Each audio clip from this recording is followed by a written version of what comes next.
Okay, ladies and gentlemen, we will call to order, please. Mr. Clerk, do we have a quorum? Yes, Mayor Patterson, we have quorum.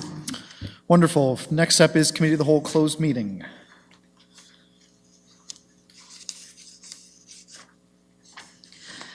Moved by Councillor Hill, seconded by Councillor Doherty. The Council resolve itself into the Committee of the Whole closed meeting to consider the following item: litigation or potential litigation, including matters before administrative tribunals affecting the municipality or local board, advice that is subject to solicitor-client privilege, including communications necessary for that purpose, and a position, plan, procedure, criteria, or instruction to be applied to any negotiations carried on or to be carried on by or on behalf of the municipality or local board. Update on enforcement and associated litigation matters. Please vote.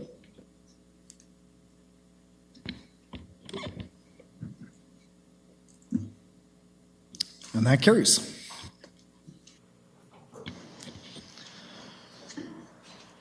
Good evening, ladies and gentlemen. Sego ani buju endio wachea kwekwe. As the mayor of the city of Kingston, I offer these words in the spirit of this gathering. Let us bring our good minds and hearts together as one to honor and celebrate these traditional lands as a gathering place of the original peoples and their ancestors who were entrusted to care for Mother Earth since time immemorial. It is with deep humility that we acknowledge and offer our gratitude for their contributions to this community, having respect for all as we share this space now and walk side by side into the future. So we were meeting in Committee of the Whole closed meeting. We did discuss one item with respect to an update on enforcement and associated litigation matters. And so I will ask for a motion to rise without reporting, please. Moved by Councillor Hutchison, seconded by Councillor McLaren, that Council rise from the Committee of the Whole closed meeting without reporting. Please vote.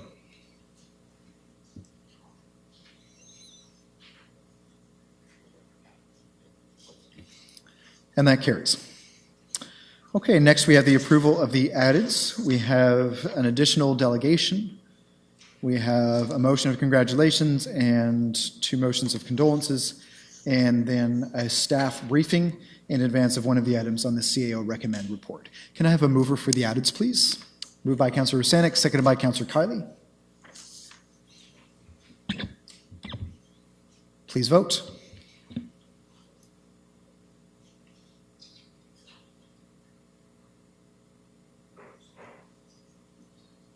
And that carries. Okay, are there any disclosures of potential pecuniary interest? Okay, seeing none. We have no presentations this evening, but we do have a couple of delegations.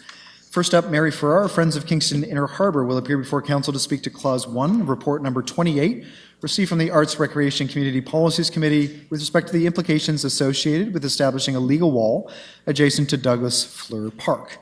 And just a reminder to our delegations that you have 5 minutes.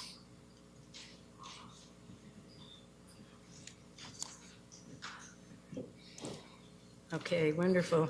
I wonder if I could make an exception and have you tell me at 1 minute rather than 30 seconds. I can do that, absolutely. Because this is a complete roller coaster ride. I'm happy to do that. Okay, good enough. Thank you so much. I'm really delighted to be here. And I'm going to go through a brief kind of, 5-minute history of the last 10 years where we have had, I think, a rather stellar cooperation with staff, thanks to Colin's steady hand, and now Danica, so that's lovely too. So this is what the wall actually looked like way back before we started anything. And we were actually told that if we wanted to do on the wall, we would have to do it on plywood, screw it into the wall, and after it was finished, take it down from the wall and repair the wall. So this was like, really? But there was no public art policy and no way to get around the bureaucratic thing early. And this is what it looked like. So here is Off the Wall, one of our events, Voyageur Canoes. This is another one celebrating Metalcraft's 25th anniversary. And here was one with Culture Days. So I would like to say that street art is a generally accepted art form, and here is a picture of the Tate Modern Gallery in London, which is the premier modern art museum, and there is street art on the walls, as you can see there. Here are some, Chemainus is a town in BC that decided they needed some tourism, and so they created all sorts of street art walls in their village, and it's now a great tourist town that people go to in BC. This is Banksy, who's the most famous street artist, just to show you, he sort of really started the whole thing. And here are just a couple of other examples of global street art. So here we are cleaning up the park, getting ready for our first On the Wall Street Art Festival, which was in 2013. There we are. And ready for the wall. So everybody was a little nervous. The downtown BIA was very unhappy with the whole idea of street art because they felt that it would lead to more tagging and more problems in the downtown, despite the fact that the research all says if you raise the bar on art, the tagging decreases. So we had to be very careful, however, so we did it. We did a juried street art festival with 4 jurors, and it was based on all the specifications of the Mural Festival in Montreal, which raises millions of dollars on 2 kilometers of Saint Laurent Boulevard every year. So call for proposals for On the Wall. Priming, we had to prime the whole wall first, and some of the things were community murals, and here are people setting up where people would paint little pictures on the inside. There was a big diversity of artists that I was really searching for, from standard street art kids in the North End. One of them, in fact, had paid $850 in fines to the city for doing his street art, and he was in tears that this was actually going to be possible, that for a whole week he didn't have to look over his shoulder for the police, and he would be able to really do something wonderful. And this is the Indigenous, and here is the roots of a tree. There's a tree above, and so they made what they thought might be underneath, more classic street art design. And here was a kind of robotic one with Sir John A. in the corner, and a sculptural one with sculptures coming out. And I couldn't believe the quality of the work. I mean, it was awesome. So then we had our celebration of the arts, which was a participatory arts festival, as opposed to either vendors or being an audience. Like, people would go and do dance or sit at a poetry table and learn how to write a poem for the first time. Every one of the arts was involved, from belly dancing to guitar playing. And it really was fun. This was fruit carving. And breakdancing. So we won the Kingstonist Award for the most exciting new arts event of the year for 2014. 1 minute. 1 minute. Okay, here we go. So 2017, a few artists said, let's do it again. So this time we thought, the city said, we'll do it. And we thought, oh, wonderful, we don't have to raise $6,000, we can relax. But unfortunately, when it came time to writing the agreement, the city had $6,000 and they had to pay CARFAC fees. So that would mean 6 artists for $1,000 each, which was totally against the democratic vibe of street art. So we had to say no. And in the meantime, all the artists were excited, so I contributed $4,000 of my own money to the Friends of Kingston Inner Harbor to pull it off. And the quality of the artwork, you can see here, great variety, amazing pictures. Just going through them quickly. Okay, so people worry about... so five seconds, Five just seconds. a quick close. Okay, well, there we are. Yes. That was excellent. Very, very, very, very well done. Are there any questions from council? Yes, Councillor Carley. Thank you, Mayor Patterson. Through you, on the yes note, could you talk about some of the implications of a legal wall or not? Could you play that out for us a bit? Sorry, say that again? What are the implications of having a legal wall versus not having one? Advantages and disadvantages? Okay, yeah. So, I mean, as far as I'm concerned, there really are hardly any disadvantages. I mean, people were worried about, where shall I go, to here? This is a 2017 example, and this is the anarchists that some of you may know in the city. And they scribbled over, this was the 18-year-old boy who in the first iteration, had paid the $850. And this one says, keep it cool, keep it real, Canada. And this was for Canada's 150th. So the anarchists came along and said, reconciliation will be built on the rubble of the Canadian state.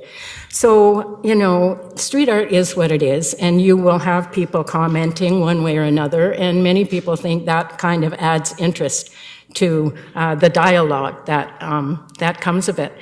And as long as there aren't swear words and as long as it's sort of family friendly, that seems okay to me, but other people might disagree with that. And so the other disadvantage possibly is the turtles, because of course the paints have to be taken away, the water has to be taken away, but I don't think it's really going to be a problem because the turtles normally lay in the morning. And the artists usually come in the evening. And I gather that city staff is going to put some signs up saying, to be aware of the situations with the turtles. On the side of advantages, we have so many advantages. Like, we certainly can, have the kids in the North End have a place where they can really show what they can do. And it does decrease the amount of tagging that typically happens. If you go to the wall and have a look at it, you will see that the tagging is on the wall supports, but not on the pictures themselves, really, because the unwritten rule of street art is that if you think you can do better, then you can paint over. And so there's a mutual respect among the people who do it. And another advantage here is Shane Goudreau's Molly Brant, which is probably the most awesome one. And really, it's amazing what he did. He took the sculpture of Molly Brant that is behind Rideau Crest, which was based on Molly Brant's granddaughter, because there's no picture of Molly Brant. And he combined this on computer with a photograph of Molly Brant's brother and came up with this image. So it is sort of amazing. And there have been sort of positive economic results. A couple of people have gotten in touch with me to ask if the artists can come and do something on their wall. Most recently, a guy from Collins Bay who wants Shane to do a picture of the Vimy Memorial on the Collins Bay Legion. And there's a group of people in Kingston Mills who also want to hire one of the artists to do something on the retaining wall there. And that's turned out to be a little complicated because Parks Canada has to know about it. And it turns out it's not owned by Parks Canada, it's owned by an engineering company, but the engineering company is delighted to have a painting there because it means they don't have to paint over tagging. And so it's cheaper for them if somebody does a nice painting up there. Great. That's a pretty exhaustive list. That's what? That's good. Any other questions? Okay. Yes, Councillor Hutchison. We noticed that the committee was, will you continue with festivals under the current proposal? Well, it just about killed me, the first one, honestly. I mean, it's just so much work putting this kind of thing on. And, no is the short answer. I mean, I'm 78. I'm getting too old for this sort of thing, and I want to start moving on to other things. But if the city would take over it did win the Kingston's Award for the most exciting arts event of the year, so I think it would be great if, somebody in the city might consider taking it over. But in the meantime, the dream has always been to have a legal wall right from the beginning. And so we figure, when it was just first come, first served last time, that, I think it's wise to do the 10-month pilot study and see how it goes. And then hopefully it will become a legal wall where people can do it any time of the year. Of course, they can't do it in winter because it's too cold and they can't do the paint then. Okay. Seeing no other questions, thank you very much. Thank you. Okay, our second delegation this evening is Liam Carey, artistic producer of the Kick and Push Festival. Will appear before council to speak to clause 3 of report number 25 from the CAO with respect to the renewal of the service level agreement between the City of Kingston and the Kingston Theatre Alliance to support the 2019 Kick and Push Festival. Thank you, Your Worship. And joining me here tonight is the chairman of the Kingston Theatre Alliance, Professor Craig Walker. Craig, would you mind joining me here and just saying a few words? Thank you, Your Worship. So, as chair of the Kingston Theatre Alliance, I'm very excited about the potential that we have here. Kingston has always been an important generator of new theatre, but it hasn't been a really significant destination for people coming from outside. And we think that one of the reasons for that is that the different theatre companies haven't really made coordinated efforts. So Kingston Theatre Alliance represents that coordinated effort. What we're moving towards most immediately is about 4 months of coordinated programming to bring people to the city. And the flagship in that effort is the Kick and Push Festival. And so our champion for that is Liam Carey. Thank you very much, Craig. As the slide says, the Kick and Push Festival is an effective engine for sector and cultural development that has grown consistently over the past 4 years. Every year, the size and diversity of our audiences has increased, and we've managed to forge an ever greater amount of partnerships with both the private and sector organizations. And the bedrock of our success, this success story, is definitely the city's support. It's the bedrock for the successful initiative. It has allowed us to leverage that support to form an ever greater amount of partnerships with all sorts of organizations, not just regionally, but also provincially. We've, of course, provided an opportunity for additional public and private sector support. We've also been instrumental with content development. We've developed a lot of not only presenting the best of Canadian work, but we've also given Kingston artists an opportunity to incubate their own work, which has since left Kingston and is representing our city on the regional and national, and in some cases international stages, which is pretty exciting.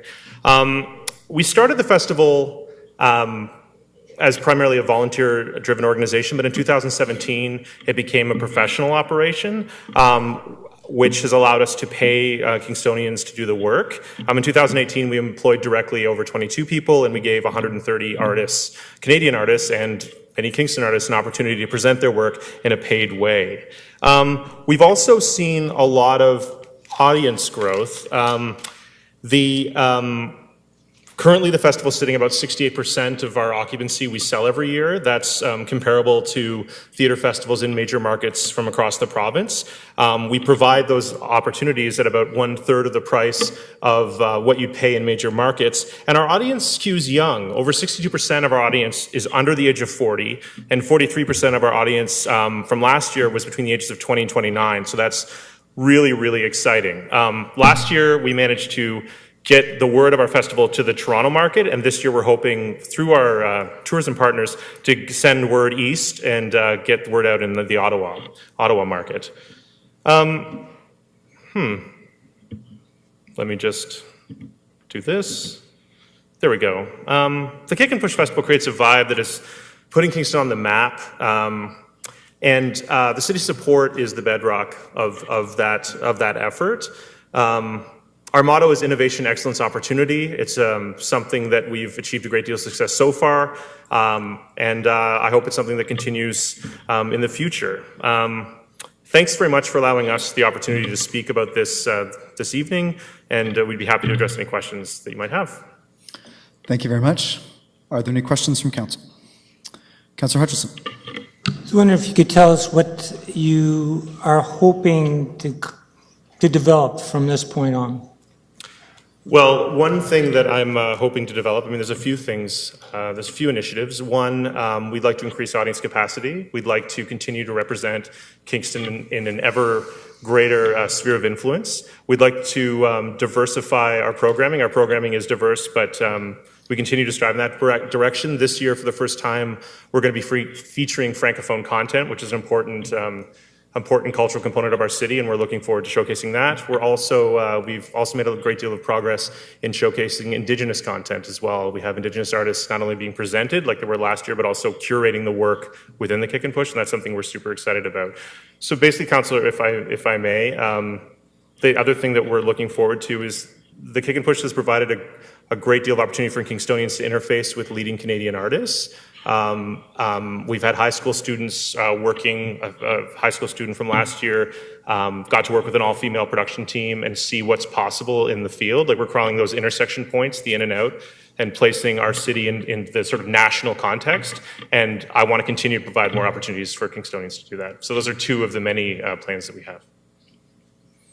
And it sounds like, so just if you could tell me, that mentoring is going on between university and high school students and more mature artists? Yes. Okay. A great deal of mentoring is happening between all levels. The cross-pollination is a key component of the festival.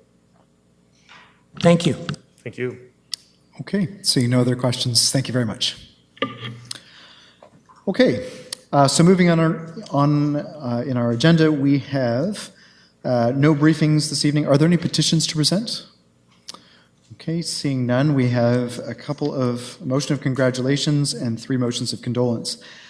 First motion of congratulations, moved by Mayor Patterson, seconded by Councillor Hill, that the congratulations of Kingston City Council be extended to Councillor Bohm and his wife Jacqueline on the birth of their daughter, Sophia Eliane Bohm. Sophia was born yesterday, Monday, March 18th, 2019, weighing 7 pounds, 13 ounces, and both mother and baby are doing well. Motion of condolences. Congratulations. Motion of condolences, moved by Mayor Patterson, seconded by Councillor Bohm, that the sincere condolences of Kingston City Council be extended to the family and friends of Eric Lee, who passed away earlier this month. Eric was a mayoral candidate in last fall's municipal election and is remembered fondly as the elevator guy who worked at the former S&R department store for many years. Eric's friendly demeanor and warm smile will be greatly missed by many in our community. Moved by Mayor Patterson, seconded by Councillor Hill, that the sincere condolences of Kingston City Council be extended to the family and friends of Brian Scott, who passed away on March 12th after a long battle with cancer. Brian Scott was best known as a longtime morning show host. His career as a radio host spanned almost 4 decades. Brian made many positive contributions to this community and would be missed greatly by many. Our thoughts are with his family during this difficult time. Moved by Mayor Patterson, seconded by Councillor Hill, that the sincere condolences of Kingston City Council be extended to the family and friends of Susan Shaw, who passed away this past weekend. Susan was a longtime board member of the Downtown Kingston BIA, Kingston Accommodation Partners, and of Historic Inns Kingston. She and her husband were former owners of the Frontenac Club Inn, and Susan was always a passionate supporter of downtown Kingston, the tourism industry, and of the arts. Susan was an integral part of our community and will be missed by all who knew her. We will call the vote, please.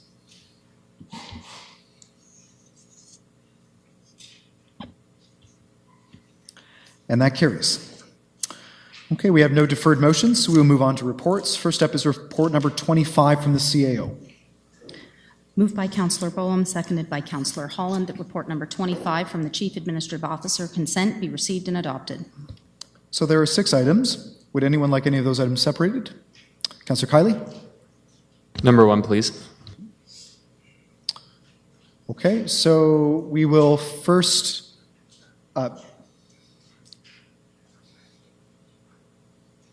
Councillor Osanek? Can I please have the tree order separated? That would be number 6. Okay, so we will separate number 1 and 6. So first we will vote on the balance of the items 2 through 5. So item 2 is amendments to bylaw number 2008-98, being a bylaw to delegate the authority for the authority and execution of agreements for airport operations.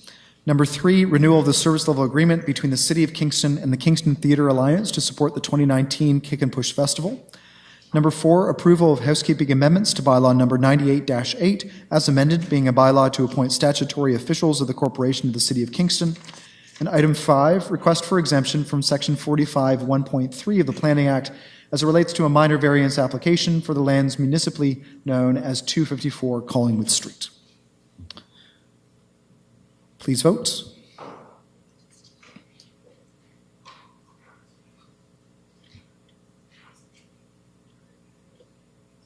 And that carries. Okay, item number 1, right turn on red ban at bike boxes, Princess Street at Division Street. Councillor Kiley. Thank you, Mayor Patterson. Through you, I have 4 questions, and all of them are in the light of me thinking that this is a very good idea and very productive. as we move towards being a more pedestrian-friendly, bike-friendly community. But I just want to know a few details. So first, I'm wondering, how much do they cost? There wasn't actually a dollar figure attached to the report. Mr. Semple? Through you, Mr. Mayor.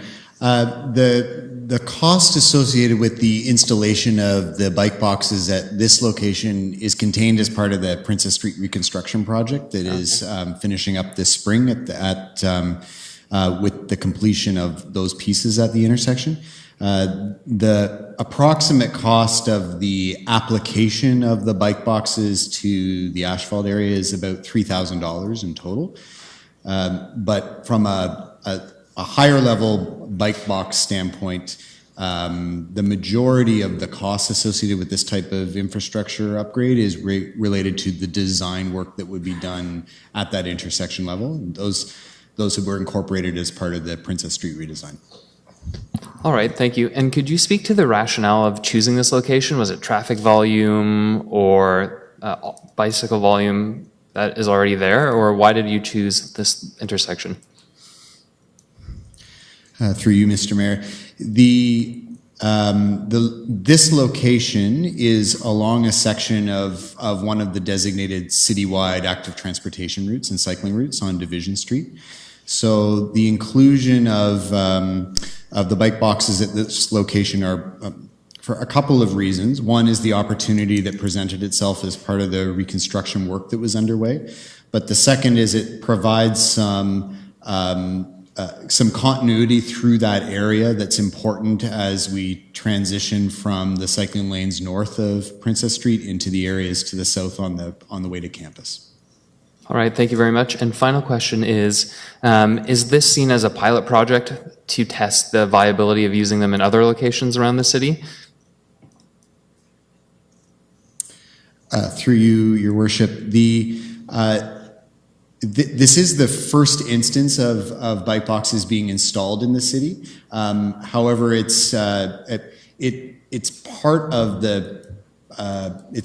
a practice that we're incorporating into a number of designs as we are installing new cycling infrastructure or upgrading other locations. So I wouldn't characterize it as a pilot so much as the start of a change in the type of infrastructure that's installed at our intersections.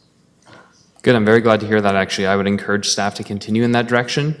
And I think for continuity of expectations for cyclists and drivers, I think that the more the merrier. So thank you. Thank you. Councillor Neal. Thank you. And I applaud this. I know I've been a bit of an ag about this on a couple of occasions.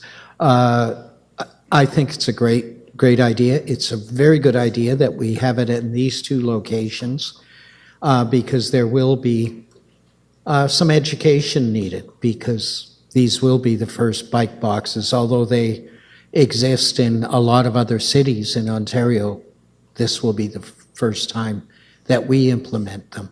What kind of education or information can we share with the public before the implementation of these? Mr. Semple? Through you, Your Worship. Yes, so this is the first installation. So as part of that piece, there will be a communication with the public. So we're preparing some signage and some pieces that will be near the intersection, but we're also doing some work in preparing some videos and some information about how it operates, how cyclists will be encouraged to use it, but then also the rules that motorists would need to follow as they approach that location. And I think, so that will roll out ahead of the installation of the bike box in those intersections, and then we'll address any of those other questions and pieces that come up after they're installed. Yeah, perhaps we can consider some of our bylaw enforcement officers just with little warning information sheets to give to drivers who don't respect the fact that they're infringing on a bike space.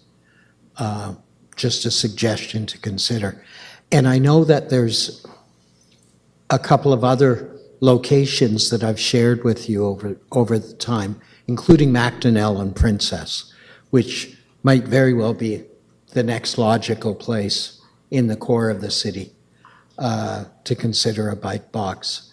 Have you anticipated at all the potential of having to shift modestly some transit stops that might, in fact, be a little too close to where the transition area from the bike lane to the blue box, or the box might be? Through your worship, Councillor, with respect to this particular location, or just with bike boxes in general? Just in general. Through your worship, yeah. So as part of of any sort of intersection work that we're doing, we look at all of the modes that are traveling through that intersection. We address what we require from a pedestrian standpoint and from a cycling aspect, and then we would reposition or reconfigure any of the transit locations to ensure that those areas are best addressed. So that was considered as part of this design and would be considered in future designs. Great. Thank you very much. Okay, so we will call the vote on item 1, please.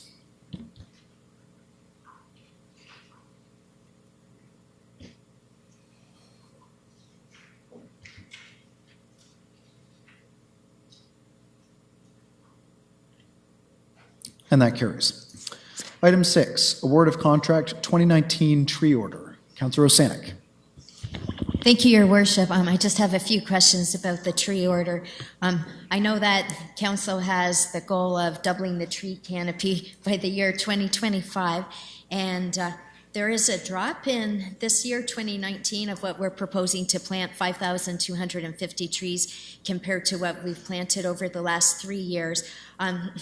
Will we still be on target to double the tree canopy by 2025 with the 2019 numbers? And is there a reason why the numbers are down compared to the last years? I know we still have to add in maybe 1,000 trees or so for the Community Benefit Fund as the year progresses, but that would still bring us down a bit compared to what we did in 2018, 17, and 16. Ms. Kidd? Through you, Your Worship. The areas that we didn't complete in this chart are simply that we haven't finalized those arrangements yet. So where we've indicated to be determined for the Community Benefit Fund, we just haven't got the number and it will come in. I think the CRCA plantings, it does vary, and you can see in 2017 it was a little bit lower at 5,600 and then it went up. We have factored consideration for trees that we would remove as part of the Emerald Ash Borer program and the overall survival rate of trees. So we also referenced in the report that we will need to plant 1,000 trees, and I referred to it in the report as part of the municipal program, but it's actually in the chart, the spring and fall plant. And if we plant 1,000 trees as part of our spring and fall planting between now and 2025, we believe we will achieve the target. That was, we estimated it to be about 30,000 plantings in the urban area. So.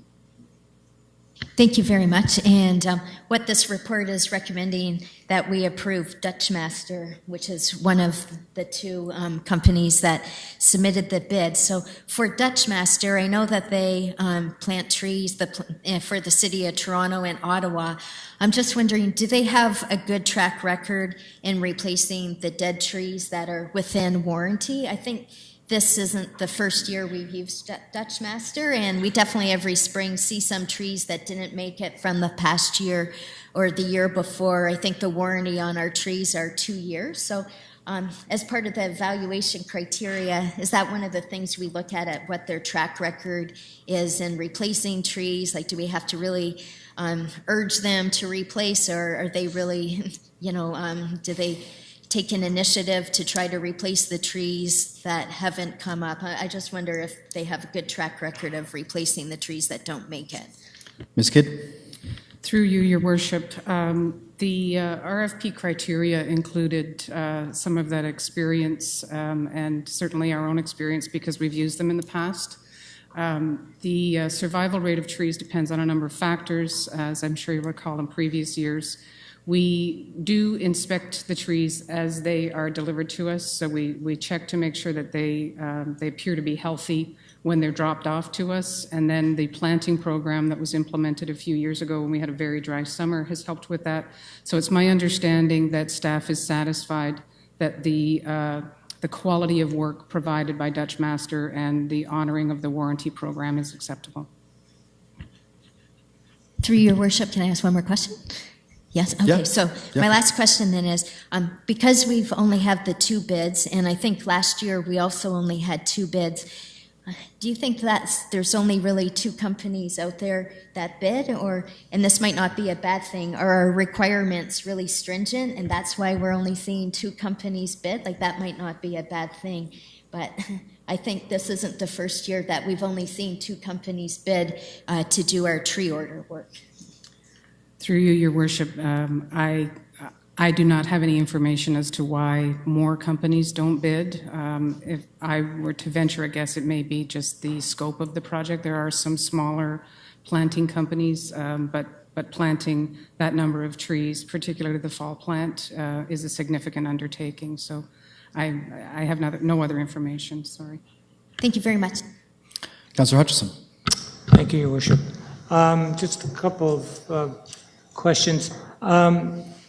Is the watering of new trees now considered part of policy?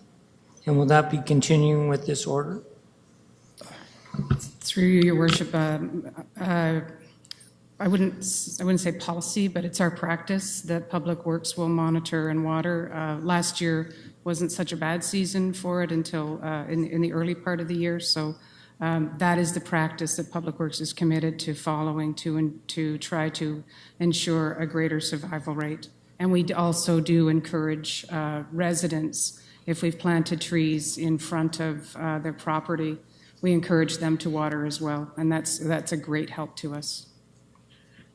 Thank you. One more question. I'm sure that other councillors are also getting these emails about, what we're going to do about the climate emergency and hearing about planting trees. I'm not saying it's the only choice or even the best choice, but just do we have some idea what it would cost to scale up this effort? So is that to me, Councillor Hutchison, is more of a policy question, a very good one for strategic planning, but we're talking about the 2019 tree order and the word of contract. Okay. So I think that it's a great question. I think it's just out of scope for this. That's fair enough. Okay. I just thought that, we have the numbers in front of us, so we have some idea what it costs us to plant, 1,295 trees. So, okay, that's fine. Thank you. Councillor Stroud. Thank you, Your Worship. Just for benefit of clarification for the public and for us here at Council, it says in the report, this is about the difference in the categories that are in the report. So we've already determined, and it's in the chart, that 2019 has a lower total number. It's the total of all the different types of plant, the spring plant, the fall plant, and the CRCA seedlings, and then 2 columns to be determined. So that number of 5,250, we've already heard the answer is going to be higher. However, on the 3 that we have numbers for, I think it's important that we understand these categories. So is it correct that the spring plant and the fall plant are conducted by the City of Kingston with the trees from the contractor, but we conduct the planting? And so that's 1,250 trees that it says in the report are diameter of 40 to 60 millimeters at breast height. That's a common way of measuring a tree. So those are fairly well-established trees, taller than a man and with a root ball and, take a whole crude and a big hole to plant, as opposed to the CRCA seedlings, which I'm assuming are very much like the seedlings that I might have planted as a tree planter that one person can plant with a shovel in less than a minute. Is that true? Ms. Kidd? Through you, Your Worship, essentially, yes, I think that's correct. Okay, so that I'm just pointing this out. So we get these numbers every year, And the CRCA seedlings are included, and you'll see in the chart, that's by far the biggest number, right? Except this year they're planting less, and so are we. It's two different categories of trees. Small seedlings, you can plant thousands of, but of course the survival rate is less because they're starting smaller, and there's maintenance costs and so on. Plus there's the number of years that it takes for them to grow up. So like just to grow to the size of the trees that we're buying from the contractor, it takes several years. So that waiting for them to grow up is a significant factor if we're trying to double the tree canopy. So I would say if we're trying to boost the numbers, the easy way to do that would be to plant seedlings, which we don't do, only CRCA does. But if we wanted to have the biggest impact the quickest, which is the reason we choose the large caliper trees, it's those trees we're getting from Dutch Master. And the drawback is we have to order those in advance. So the question is, can we, after strategic planning, make another order to add to the fall plant of 1,000 trees, or is that the capacity of what our staff can handle workload-wise? Ms. Kidd? Through you, Your Worship, I don't believe that is an option for fall, because these particular trees primarily are not planted by city staff. We have a tree contract as well. You're not seeing that this year because last year when it was awarded as a 2-year contract. So there's the other half of this is the tree planting contract, and so there's a tree order, tree contract, and we could not adjust that, at least for 2019. Okay, so the obvious follow-up question is, do you have any suggestions for when we go into strategic planning of what we could discuss that would yield a higher annual planting than the one we have, seeing that this number is on the way down? So I'm going to say the same thing to you that I did to Councillor Hutchison on that. It's a great question, but it's outside of the scope of this particular item.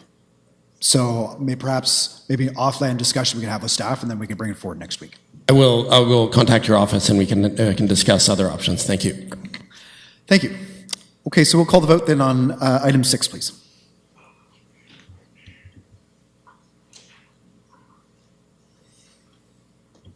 And that carries.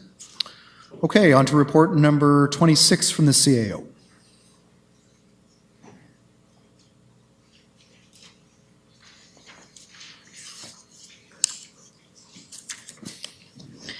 Moved by Councillor Neal, seconded by Councillor Osanek, that report number 26 from the Chief Administrative Officer recommend be received and adopted clause by clause. Okay, so our first item is affordable housing capital funding, 7 Wright Crescent. Councillor Neal? Yes, just a quick question. I think I'm reading the report accurately. This particular affordable housing development is going to be fully funded by existing grants, reserve funds. None of this will add to our current tax bill. Is that accurate reading of the report? Mr. Hugenboss? Yes, through you, that is correct. It's existing capital programs, and that's the municipal portion that we're seeking approval tonight with additional source funding from federal programs. And it's my understanding, and this may be the first and last time I make a strong positive statement about the federal government, but the reality is there was mentioned in today's budget funds that will be made available directly to municipalities for affordable housing. If that money flows, will some of it be applied to this that would save some of our reserve funds for other future developments, or will it be targeted for future developments? Acting CEO Hurdle? Thank you, and through you, Mr. Mayor. So there is already a federal program that's out that is a co-investment fund that we would be targeting to apply for, and we would work through CMHC to do that. So it's not related to the budget that came out today, but it's something that's already in place. So we are going to be working with KFHC for them to submit an application to this co-investment fund, and we will try to make sure that we do obtain some federal funding through that program that's already existing.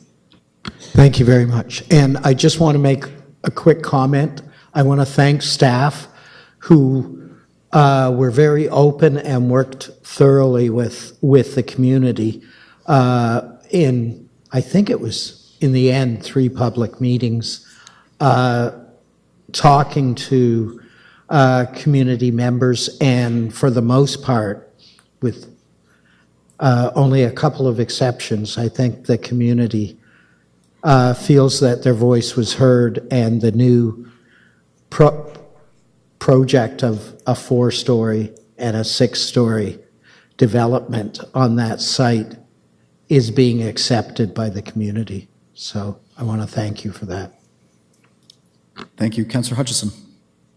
Thank you, Your Worship. I note that with this new proposal, which staff are clearly scraping around to find the money wherever it may be, which is good, the 10 RGI units that were lost with the demolishment on Daly Street to allow, it says, for the redevelopment of Shannon Park, it also, it's probably worth noting that the building was not in good shape, finishes up the replacement of those lost units. So my first thing, I want to congratulate staff for doing that. They had to have faith, the staff and council and the public had to have faith that could be done and that would get done, and looks like it's going to get done. So thank you for that. My final question is, now that we've closed a number of affordable housing related reserve funds by designating these funds in this report, are there any other funds still available for more affordable housing?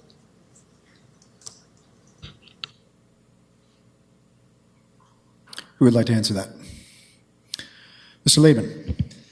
Through you, Mr. Mayor. Certainly the municipal capital investment program, where a portion of these funds are being taken from, there are remaining funds in that program. Upwards of $2 million is remaining in that program that could be oriented towards a future project, or if this project is not successful getting federal funding, that could be considered to make up the difference in the future as well.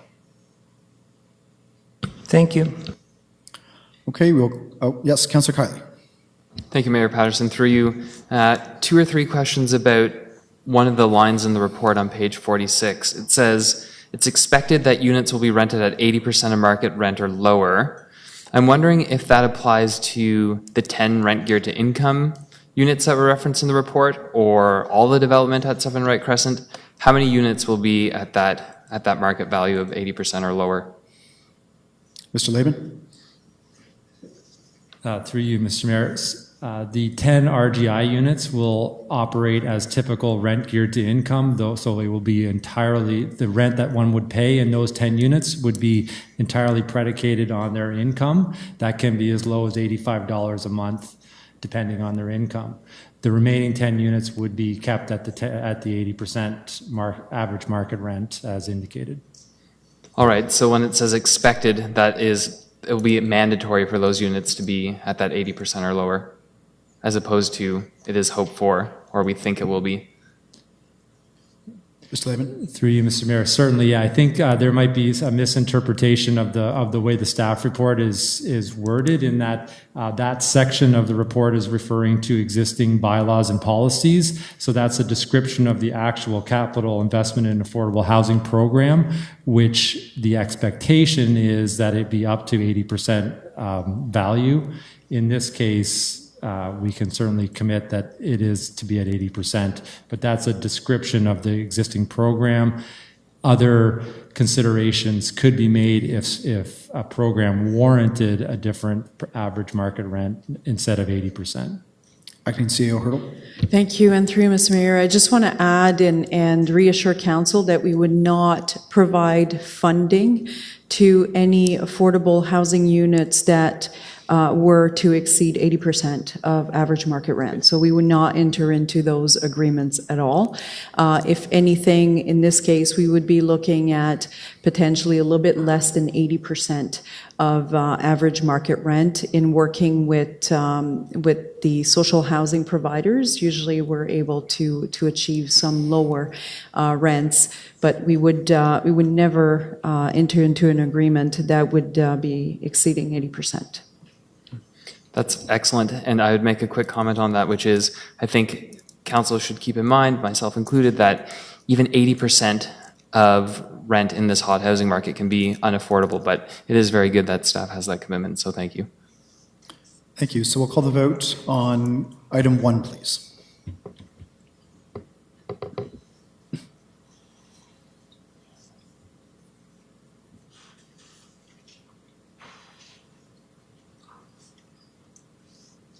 And that carries.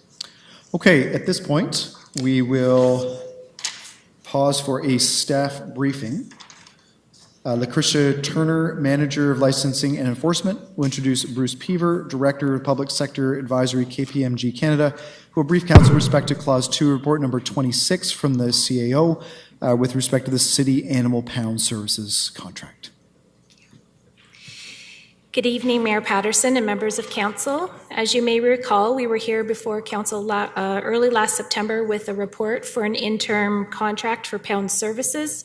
In that report was a recommendation clause that City staff commission a service and cost assessment of animal pound services and report our findings back to Council as part of any recommendation for a multi-year pound services contract. That report is before you this evening, and I'm pleased to introduce Bruce Peaver with KPMG, who will be going through the findings of the assessment and would be happy to answer any questions that you may have. Thank you. Your Worship, Council, Corporate Leadership Team, it's a pleasure to be here tonight, again at the City of Kingston, and to present on our report regarding the pound services and Kingston Humane Society. I should mention that as I was on the way out the door this morning, my wife looked at me and said, "So, you're off to re-engineer the Kingston Humane Society. Just remember that your dog, our family dog, is a rescue dog." You know, it just gave me that look and then I was off. So anyway, it's a pleasure to be here. The project objectives for this particular assignment was that we were to undertake a review of the business model for pound services. And the overall goal of the review was to assess and recommend a funding model for pound services that is both sustainable to all parties while providing a transparent costing model and reporting structure. It was expected that the recommendations that arise out of this particular review will ensure an efficient and effective service delivery model for the citizens of Kingston. So what we did over the course of the project was first we interviewed 3 comparator municipalities. So we discussed pound services and their particular business models with the cities of Barrie, Oakville, and Ottawa. And you'll find in the report the results of those interviews. Once those interviews were complete, we also conducted a wide-ranging set of interviews, both with staff, with the City of Kingston, and also with the Kingston Humane Society. And I can say that the discussions that we had with all parties were very fruitful and very insightful to the results of the project. And I should note that both parties agreed that a fair and transparent funding model was required for the sustainability of pound services within the city. Following the interviews In the stakeholder engagement phase of the work, we undertook a review of the different processes that are involved with bringing animals into the pound and tracking those animals, as well as reporting out to the city on the numbers and the variety of animals that are brought in. We also took a look at the costing model that the city and the Humane Society are currently following, and we reviewed how the numbers were generated by the Humane Society in the calculation of the fees. I should note that when we reviewed the processes and the operations of the Kingston Humane Society, we found that their operations to be good and in line with what our expectations would be for a nonprofit organization. So that takes us to our analysis of the data. And what we found when we actually took a look at the numbers associated with the City of Kingston and your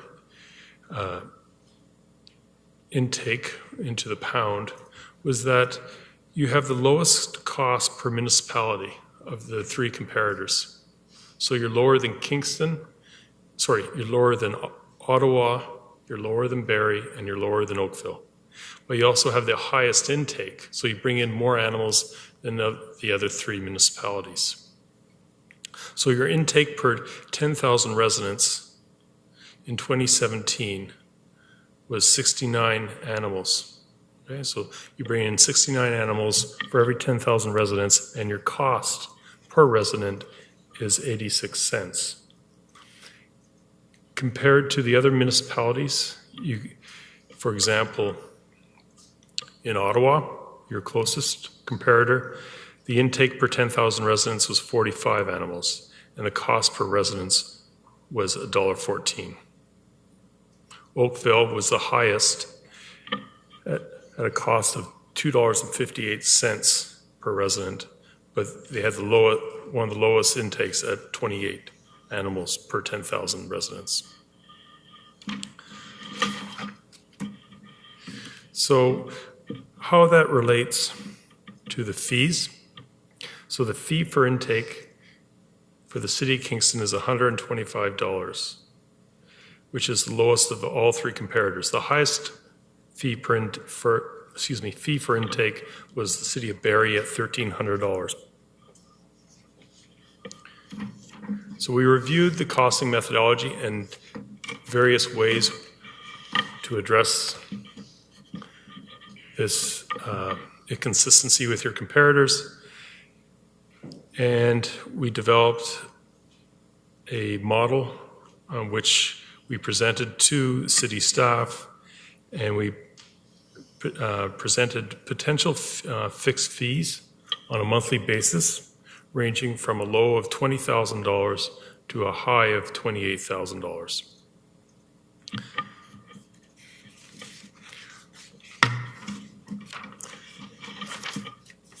Our recommendations coming out of this analysis is that, one, the City of Kingston move to a fixed fee funding model, which would be consistent with your comparators.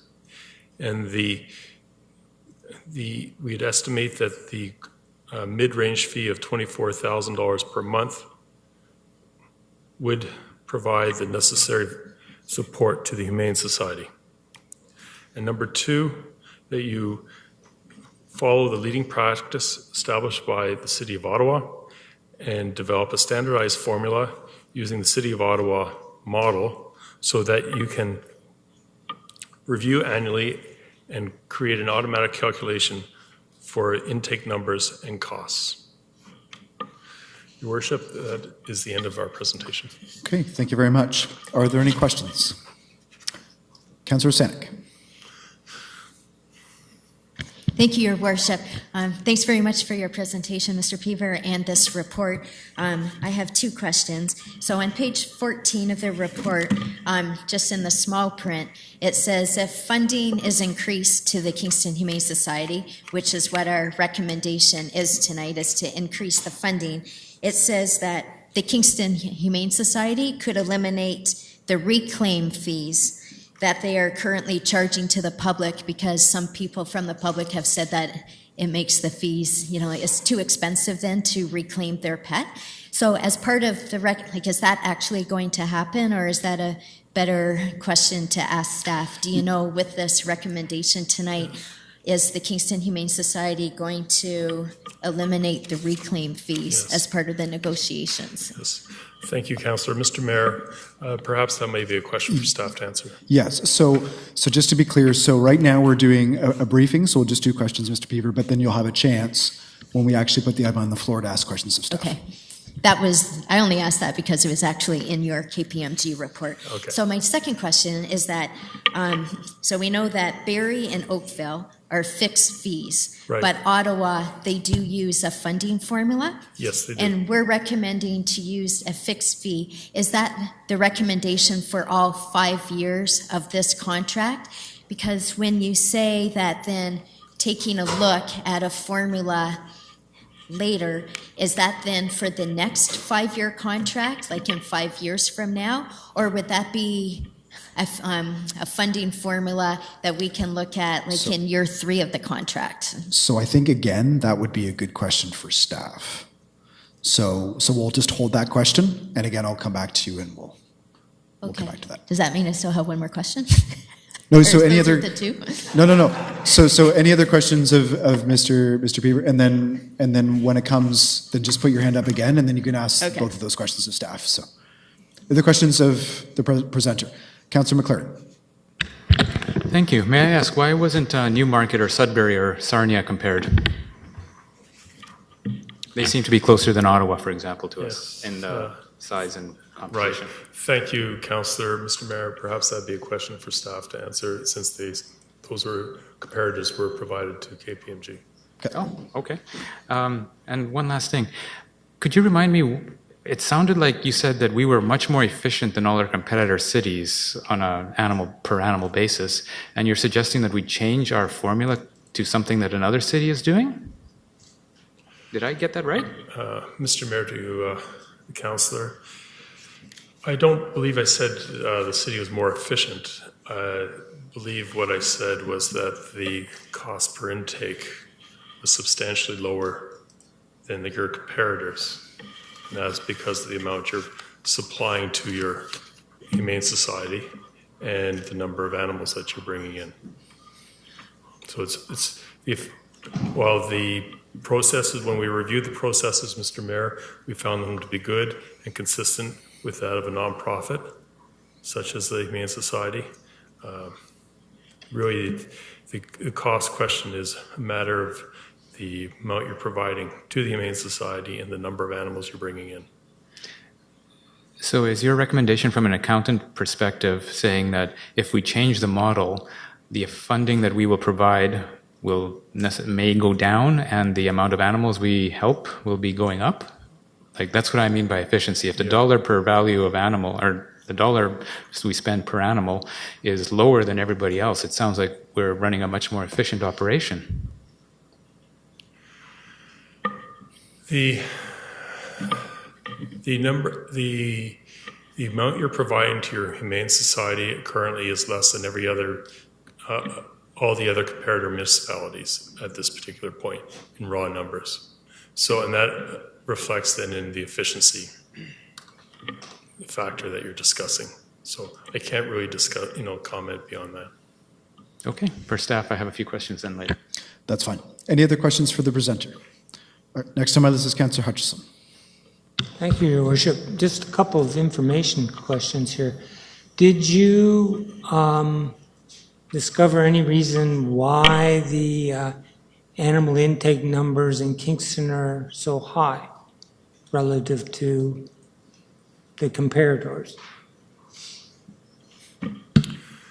Mr. Mayor, to the councillor, I think that would be a question for staff because that really wasn't in the scope of the project.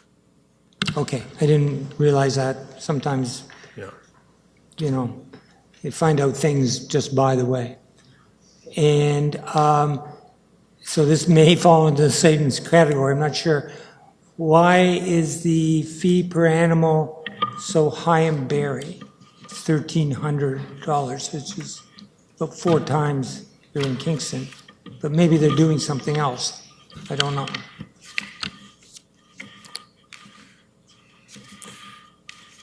Excuse me, Mr. Mayor, I just have to find the right page. Oh, dear.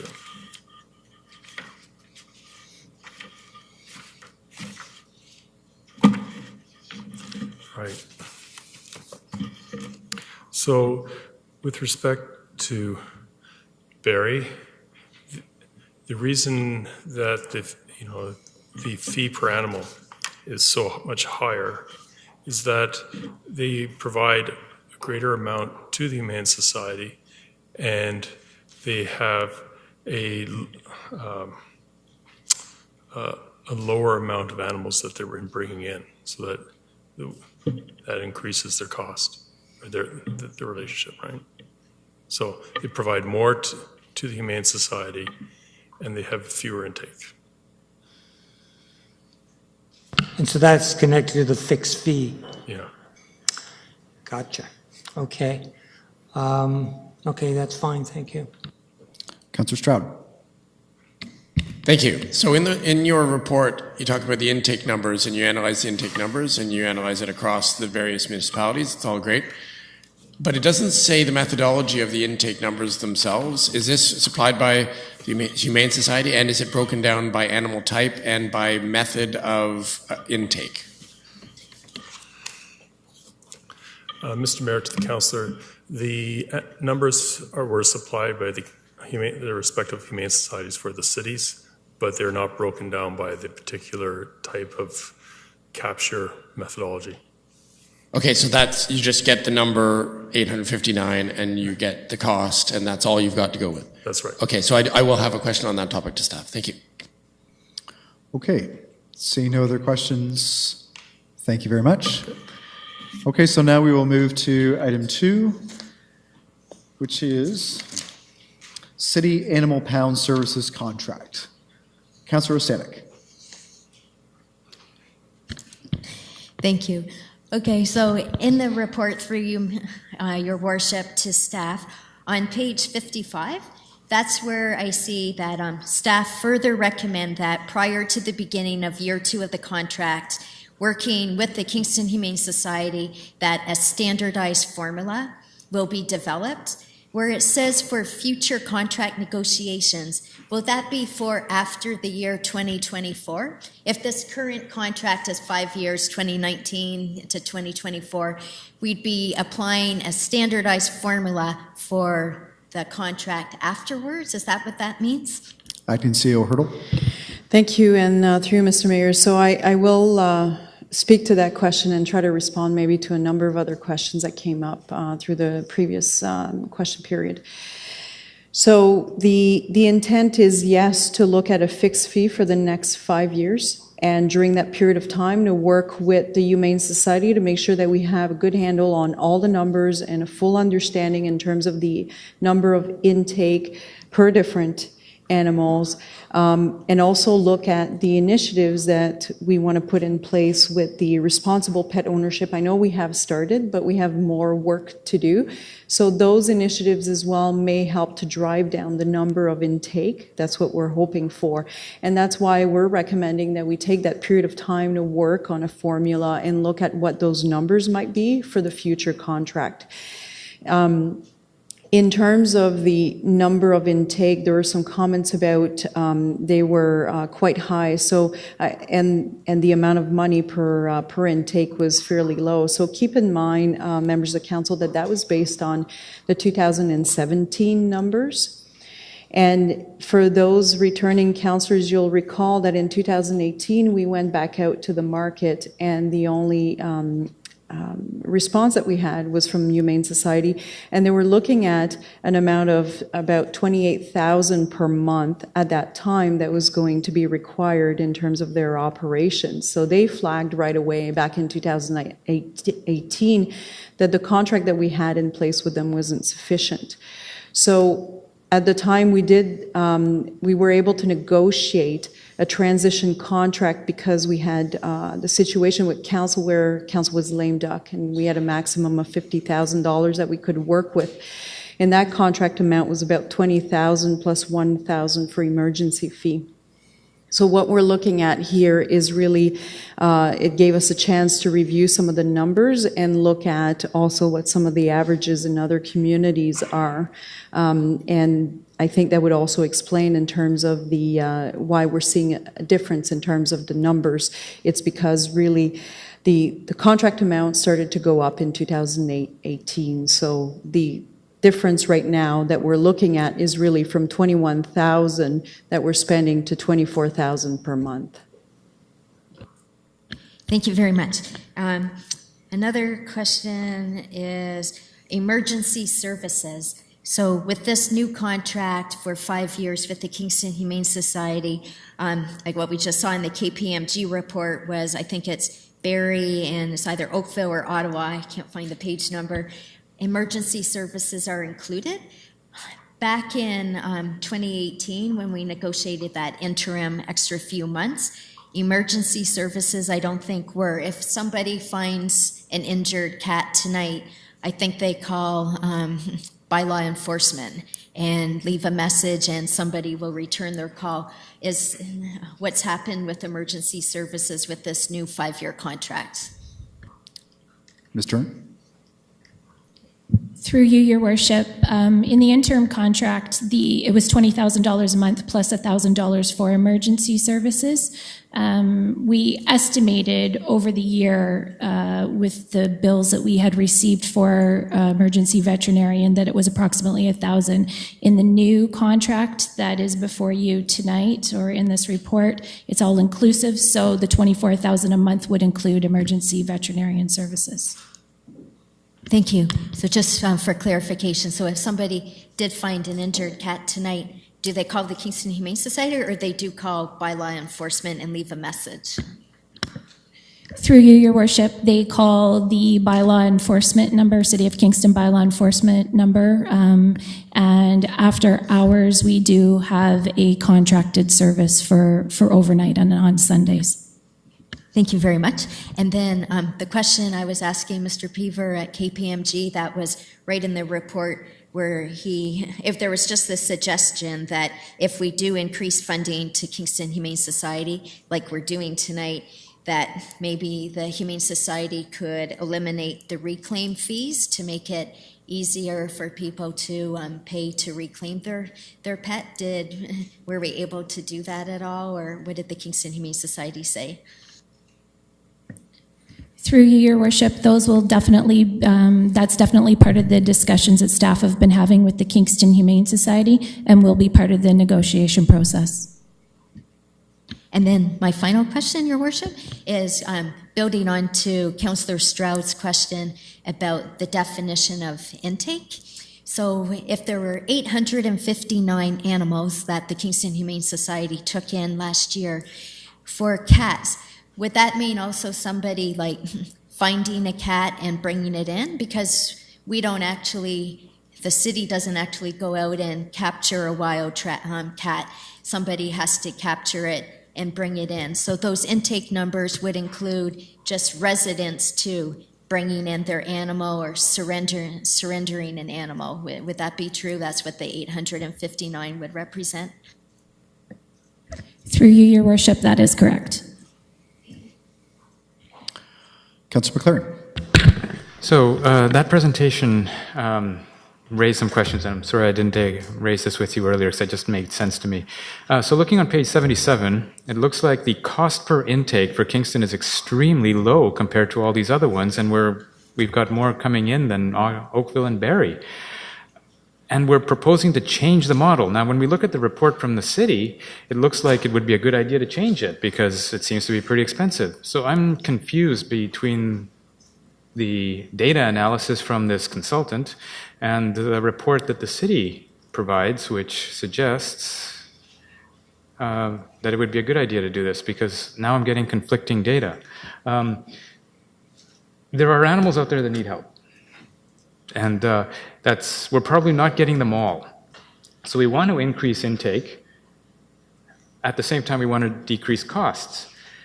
And from this, it looks like if we change the model, we may be increasing the costs to the city. How is this working exactly?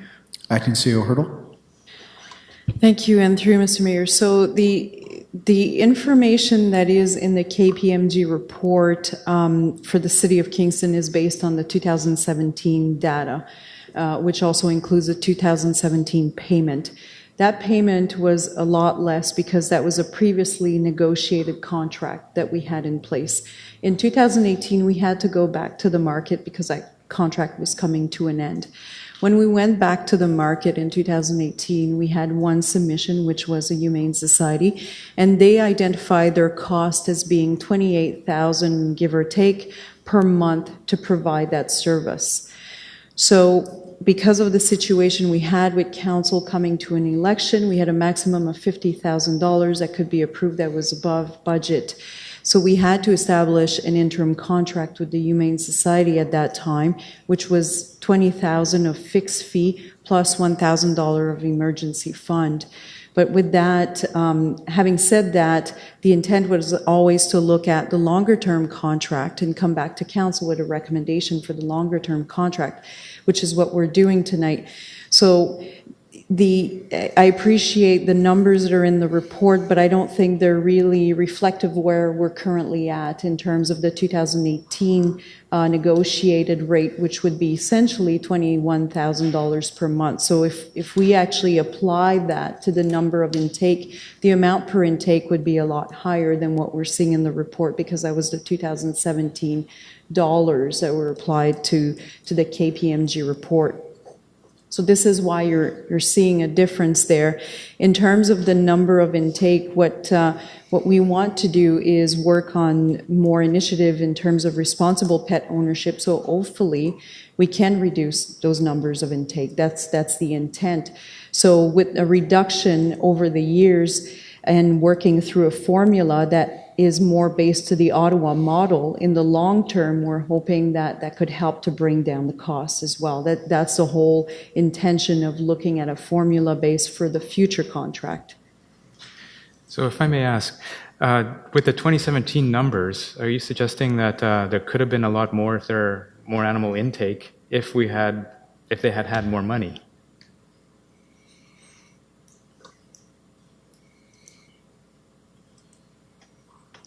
Through you, Mr. Mayor,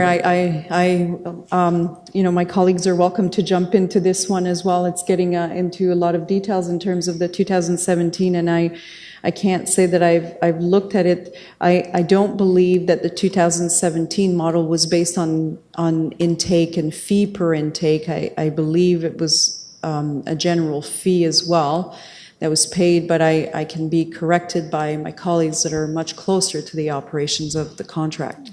Ms. Turner? Through you, Your Worship, the 2017 numbers were based on a per animal intake fee. It wasn't until the interim contract in 2018 that we went to a lump sum per month fee.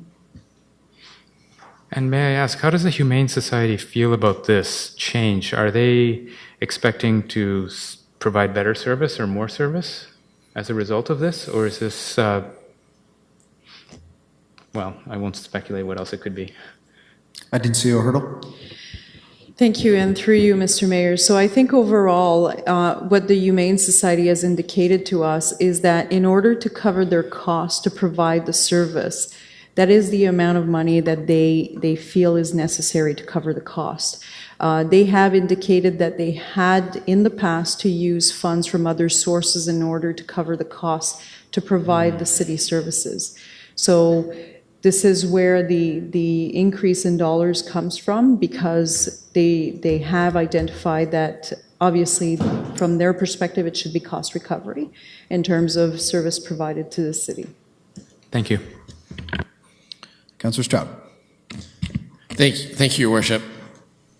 I don't want to get too far in the details, but I need to know more about stray cats because I've had residents calling me and writing me about it.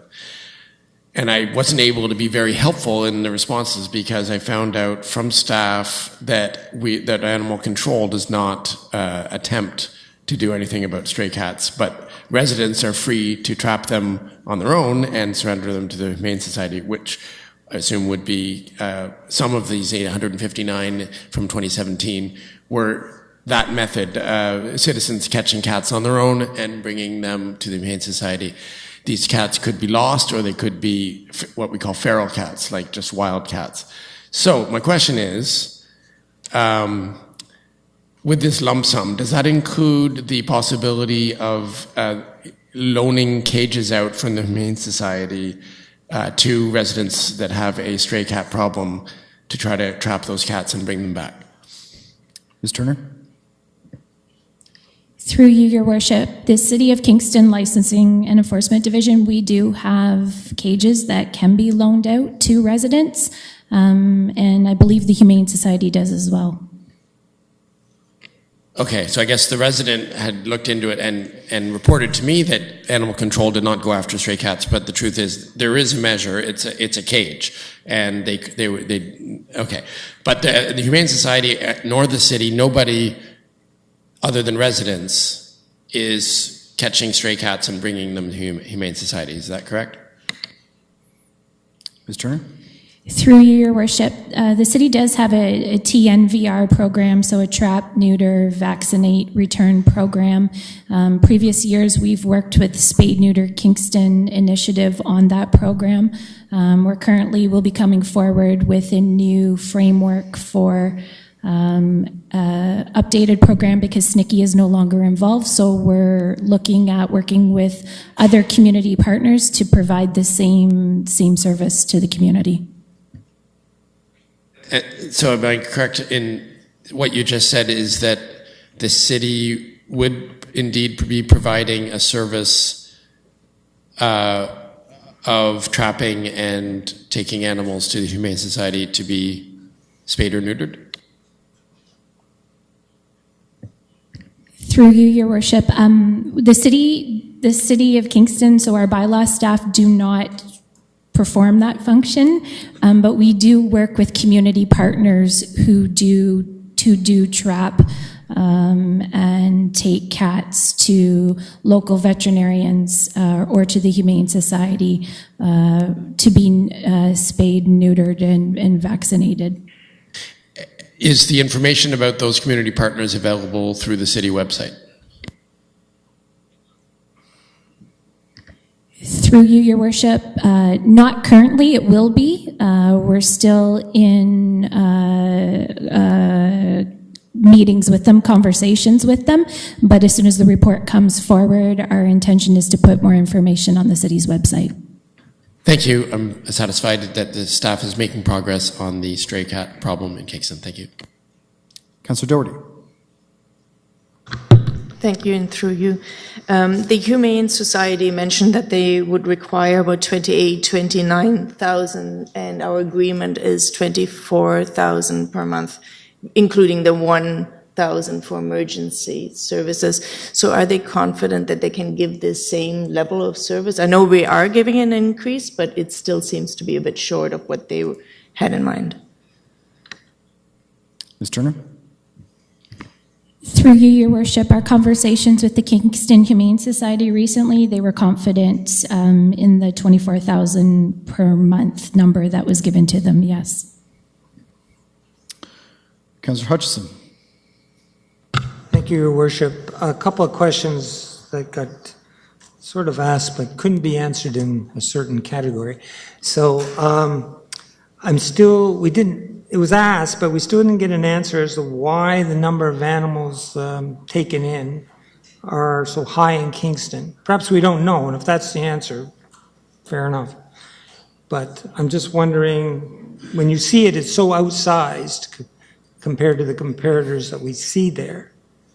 Wondering why there are so many animals taken in. Like we talked about how it could be different, the cages are given and all that, but it's still a total number of animals regardless. How they, if they walked in and turned themselves in, they'd still be an intake, right? So, if you got an answer to that? Ms. Turner? Through you, Your Worship, it's definitely higher on the number, on the cat numbers as far as the intake is concerned. As far as the why, unfortunately, I don't have an answer as to why so many cats are being turned in. Acting CEO Hurdle. Thank you, and through you, Mr. Mayor. So I do not have the answer to the why either. I wish I did. But I can tell you that it was not the only reason, but part of the reason why the responsible pet ownership program was established a number of years ago because of those concerns.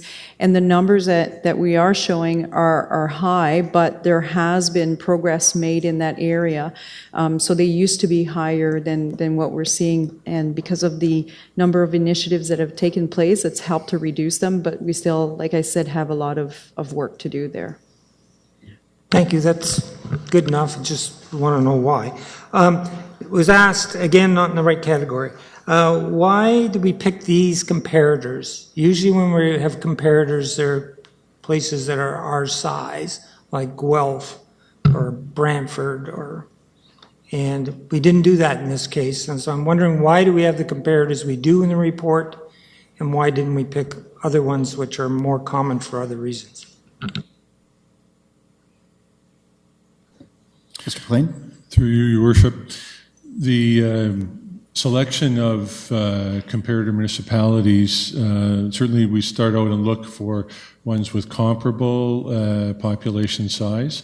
Barrie would be an example. That's a common comparator for a variety of things that we look at. However, the challenge was to also find a contractual relationship between a municipality and a humane society, or I believe in the case of Barrie, it was the local SPCA. And trying as best possible, we had to control for the fact that Oakville also contracted out their animal control to their local humane society. But other than that, try to find ones that just did pound services and not other additional services. So for that reason, and also in terms of time and cost involved, looking at 3 comparative municipalities. Also, Ottawa is very much a best practice. That was identified to us by our partners, the Humane Society here in Kingston, suggesting that we look at Ottawa. We had recognized through our research that Ottawa's contract was unique in that it has the formula that was recommended by the KPMG, and that we intend to implement for future contracts. Thank you. That was good. So just a comment. The history of this came when the Humane Society reported to the city a few years ago that they were losing money supplying this service. And I think it's important for us to remember that. The acting CAO alluded to it. And when you look at their financial statements, which I still remember, they were going broke, basically supplying a service which is a city service through their own efforts and compassion and so on. So as I remember, we greatly increased their the contribution we gave to them. There was a bit of sticker shock around the circle here, semicircle here, but that's what we did. What I read in, and with that background, what I read in this report is that that the Humane Societies still can't really make it on the amount we were paying them.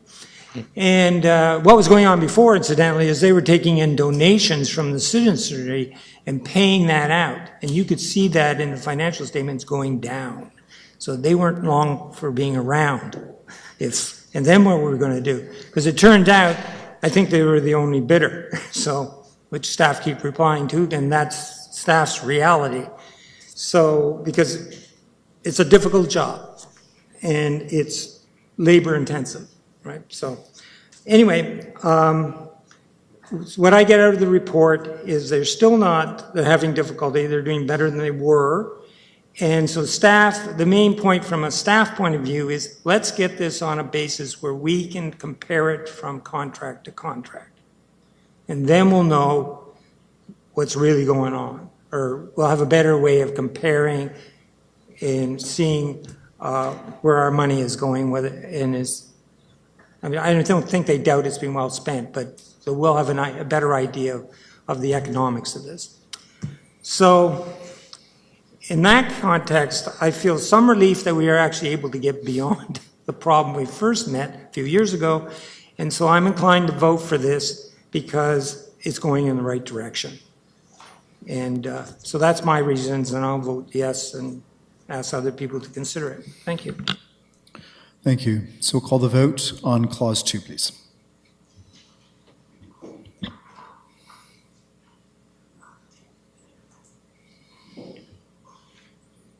And that carries.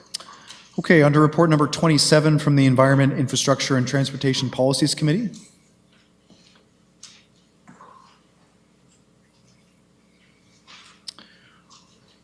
Who has report number 27? Sorry, Your Worship. I rise to submit report 27 from EITP, moved by myself, seconded by Councillor Doherty, for Council's consideration. Moved by Councillor Stroud, seconded by Councillor Doherty, that report number 27 from the Environment, Infrastructure, and Transportation Policies Committee be received and adopted.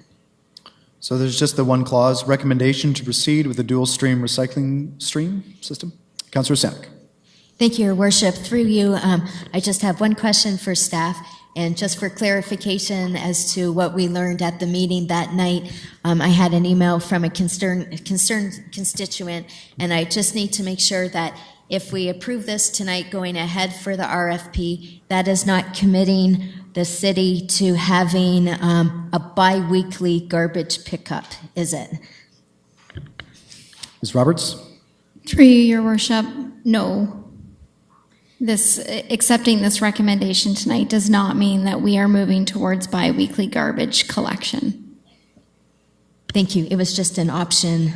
That's what I remember, just an option only if the RFP exceeds what we're budgeting to go forward with the dual stream. Ms. Roberts? Through you, Your Worship. That's correct. So there was another information report that was discussed at EITP at the beginning of March that identified options that are going to be looked at as new strategies.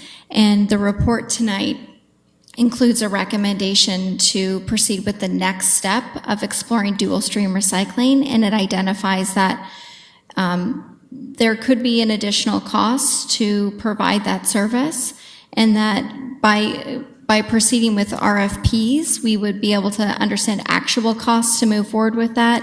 And if it wasn't cost neutral to proceed with dual stream, we may have to bring forward other ways to offset those costs. Thank you. Councillor Holland. Thank you, Your Worship. And through you, so a couple questions. First, with the dual stream option, it does say that the report says that there wouldn't be the need for as much curbside sorting, but is there a value to continue that? Would that continue to some extent? And I guess what I'm thinking about is there a risk of contaminated materials that still needs to be mitigated by sorting at the curb? Ms. Roberts? Through you, Your Worship.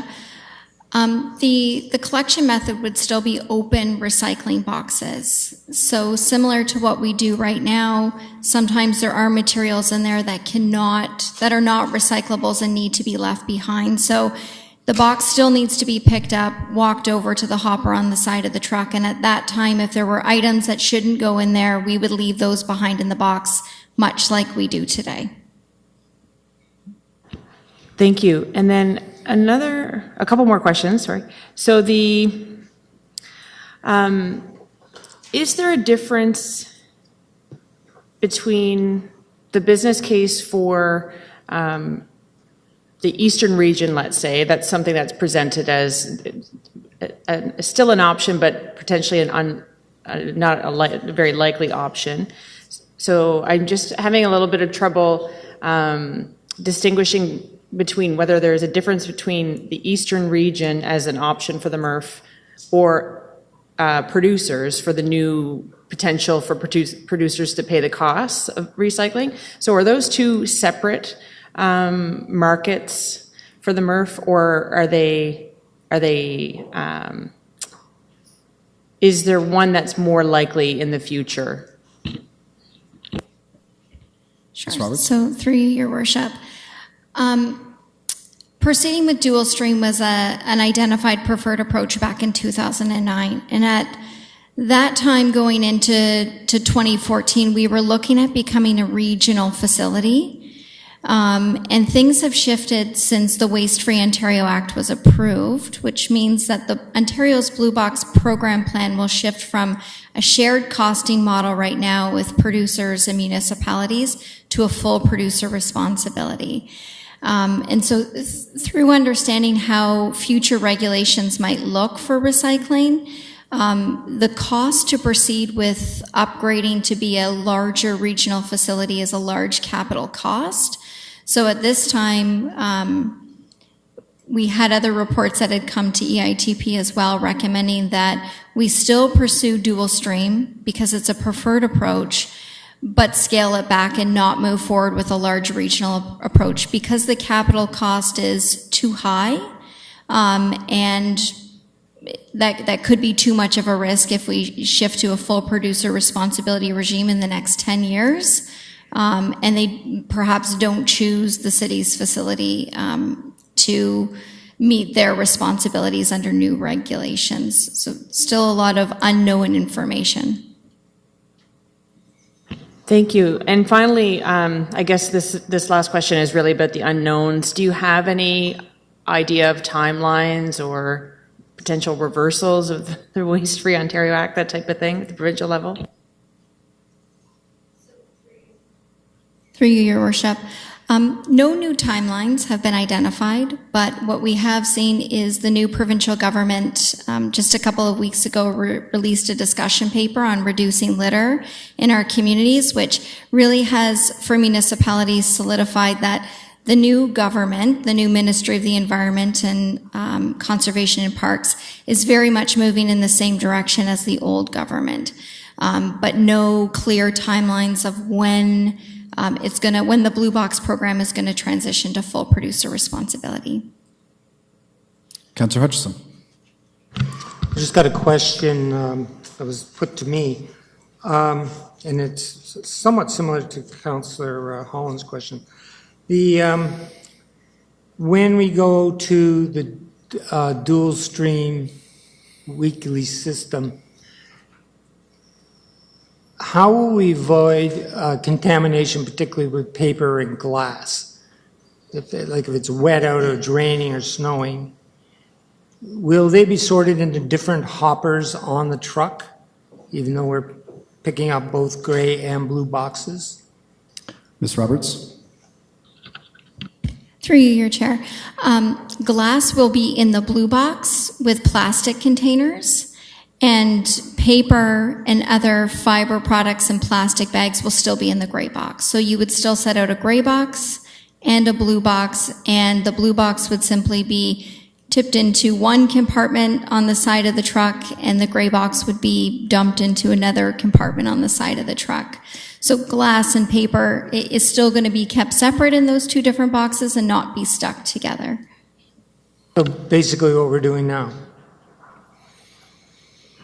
Except you're picking them up both at the same time. So the answer is she yes. She nodded yes. The answer is yes, for the record. Thank you. Councillor Stroud. Thank you, Your Worship. We actually had a discussion at committee for over an hour and a half, I think, on this subject. And actually, I got a report that what started out as a discussion with a lot of skepticism at the committee level on the justification for any extra cost at all on this, Because the community is already used to the system that we have, so if it ain't broke, don't fix it kind of idea. But actually, through the discussion, several things came to light, and I just wanted to illustrate a couple of them. For example, so currently you can only put out gray box 1 week and blue box the next week. And if we move to the system where you put out both boxes every week, is the primary driver for that the attempt to get to our 65% waste reduction level that we have seen plateaued for 3 years in a row now? Through you, Your Worship, that's correct. So what we know is that the latest waste composition data indicates that we send about 2,400 tons of recyclables to landfill today. So those recyclables are still being placed in the garbage, and what we know is that a lot of those recyclables are very obvious, like pop bottles, aluminum cans. So why aren't they ending up in the recycling boxes? The resident is using the blue and the gray box. They've demonstrated that through our audits, but yet they're still throwing recyclables in the garbage. So through our customer satisfaction survey in 2018, we asked questions if residents thought that if we provided weekly collection of both boxes, if that may help them. And the majority of the answers to that were yes. So to your question, yes, we do feel that offering a greater level of service by providing weekly collection of blue and gray would certainly help to achieve Council's goal of 65% waste diversion by 2025. Thank you. And I thought about it very simply in the sense that right now you can put out your gray box 26 times a year and your blue box 26 times a year, but with the new system, with the upgrade at the facility, you can put out your gray box 52 times a year and your blue box 52 times a year. And you actually also don't have to memorize the schedule or constantly look it up, which I always have to do.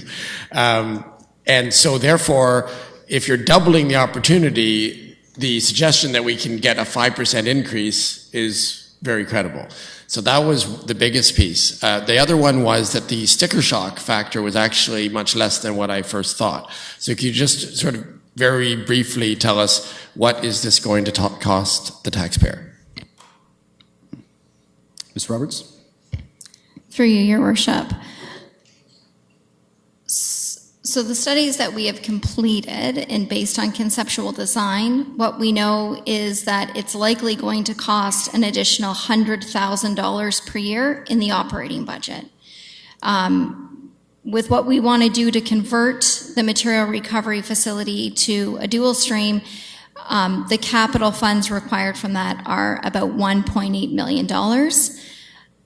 But the recommendation in front of you tonight is just to proceed with the next step. So we want to continue to look at this option and go out with requests for proposals to find out the actual costs and then bring them forward.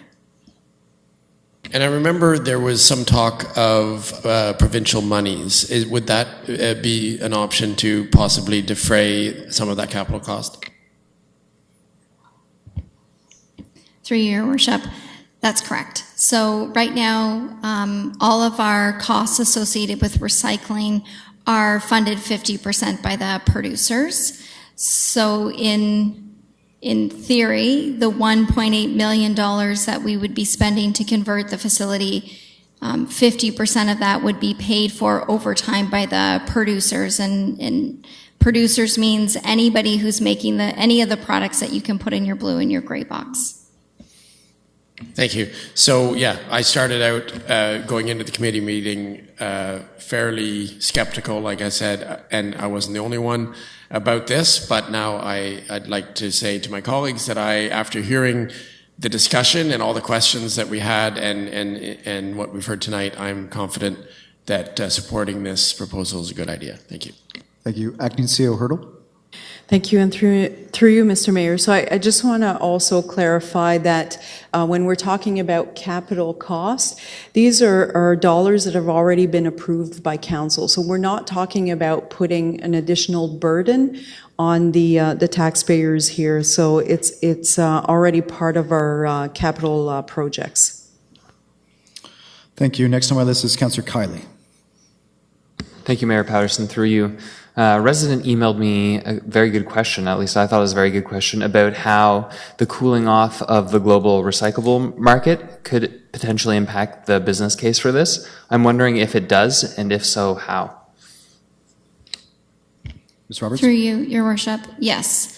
We looked at a return on investment for moving forward with the dual stream system, and the recyclable markets do have an impact on that return on investment. And with the current cooling off referenced, especially Chinese purchasing, taking a nosedive really, how far will that impact the business model for this program? Through you, Your Worship. The City of Kingston's recyclables have always been sold into a North American marketplace. So although the City of Kingston has been impacted by China's ban on North American waste, which includes recyclables, we've been fortunate that we're still able to sell our recyclables. But there's less money involved in that. So because there's a greater supply that the North American marketplace needs to absorb, because China's not buying those recyclables anymore, it has impacted the revenue that we're making from the sale of recyclables. So we're now competing with a greater supply that comes at typically a lower quality. So those municipalities that were selling recyclables to China typically had a lower quality, and we're coming from a single stream program where all recyclables are thrown into one box or one cart. And so it is putting pressure on the system. Thank you. Councillor Neal. Thank you. And I want to thank the previous two councillors who asked just about all of my questions. But I do, I'd like to point out, correct me if I'm wrong, but I believe that all of the capital costs, in fact, are part of a capital reserve fund that was set up some years ago. So there's no immediate impact on our current capital budget plans. Is that accurate? Through you, Your Worship, that is accurate. Thank you. And I also understand that there was a very thorough survey done, and that overwhelmingly citizens of Kingston seem to embrace the idea of knowing they can put out a gray and a blue box. And unlike me, they don't have to run down to the street to see what the neighbors put out this week. Is that accurate as well? That the response to the public survey was overwhelmingly in favor of dual stream? Through you, Your Worship, I'm not exactly sure which survey you're referring to. I know that Global Kingston had a survey, but if you're referring to the customer satisfaction survey that city staff did in 2018, I would say yes. People felt that by providing double the amount of opportunity to recycle, it would help them to recycle more in their home. Thank you very much. Councillor Bone. Thank you, Your Worship. And through you, just a quick question. Do we pay for all the garbage that's collected when we dispose it, like when it goes to landfill? Is there a cost incurred to get rid of that garbage? Through you, Your Worship, yes. Okay, so to follow that up, I'm just trying to understand where some of the benefits of this might be. So if we go dual stream, go 52 weeks a year, we could potentially increase the total collected recyclables, which could have a revenue gain, even if it's small in the North American market. And at the same time, we could see whatever reduction in garbage. So there's actually more of a chance for those to balance out and perhaps pay for more of the operating cost increase in this over time. Is that accurate? That's somewhat accurate and would be based on the market for the sale of recyclables. But yes, if more recyclables are captured from the waste stream going to landfill, we would be saving costs on disposal fees for disposing of that garbage in landfill. Perfect. Thank you. Thank you. Councillor Hill. Thank you to you, Your Worship. I'm assuming that there's going to be a fairly comprehensive public education program that will go out along with this change in practice. So, through you, Your Worship, Yes, so, but tonight's recommendation is about just proceeding with the next step, to get actual costs, and then we would be back to confirm that we would obtain approval for the actual service level change, and if that were to happen, we're proposing that this change happen on July 1st, 2021. So yes, we would absolutely, if it was approved in the future, we would do an extensive public education and promotion campaign. Thank you. Just as a follow-up to that, I think it's such a perfect example of offering an opportunity out to our citizens to support our climate declaration. So I wish you well with that. Thank you. Councillor Doherty. Thank you. Mayor, sorry, Ms. Roberts, at the committee hearing, I'm just putting a few thoughts together. You gave a great presentation because I was a bit like Councillor Stroud. I walked into the meeting with lots of questions and was very hesitant to support this. And through the discussions and learning from you a lot, I really changed my opinion, and I'm very happy to support the next phase, the request for the proposal. And one of the conversation pieces that you added during that discussion was that you explained where we may be going in the future with 100% producer responsibility, and that we want to remain a regional center, and why they would be looking for a dual system like this. So I wonder if you could explain that to everyone here tonight. Thanks. Through you, Your Worship. Again, all the details have not been identified, what it will look like in a full producer responsibility regime. But what we have heard from the producers through consultation sessions in 2018 is that they are most likely going to be looking for upgraded processing facilities, facilities that have made efficiencies, and perhaps not go into total single stream to gain efficiencies on collection, but certainly a dual stream. We believe that they'll be looking for that. Okay, thank you. So we will call the vote on Clause 1.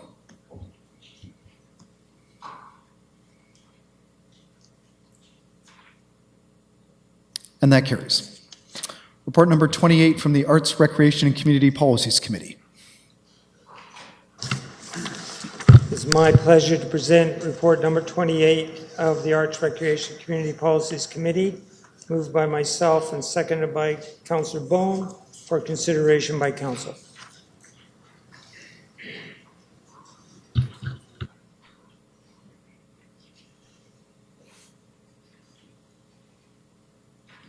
Moved by Councillor Hutchison, seconded by Councillor Boehm, that report number 28 from the Arts, Recreation, and Community Policies Committee be received and adopted.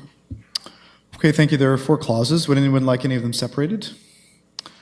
Okay, seeing none, we will vote on them as a whole. Clause 1 is the implications associated with establishing a legal wall adjacent to Douglas Fleur Park.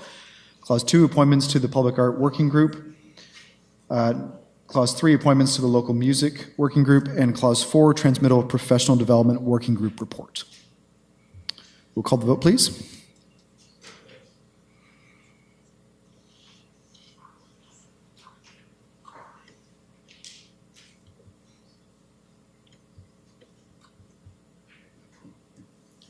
One more, please.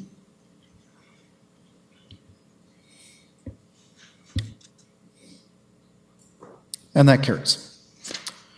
Okay, we have nothing from Committee of the Whole. Information reports. If you have any questions, just raise your hand as I read through them.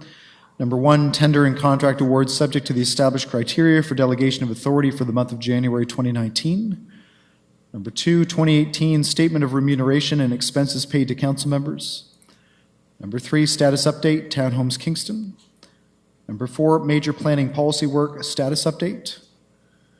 No information reports from members of council. Miscellaneous business. We have one motion that notwithstanding section 3.1.4, subsection 5 of the Illumination of City Facilities Policy, Kingston City Council approved the illumination of City Hall and Springer Market Square in green on April 18th, 2019 for Be a Donor Month. Can I have a mover, please? Moved by Councillor Neal, seconded by Councillor Osanik. Please vote.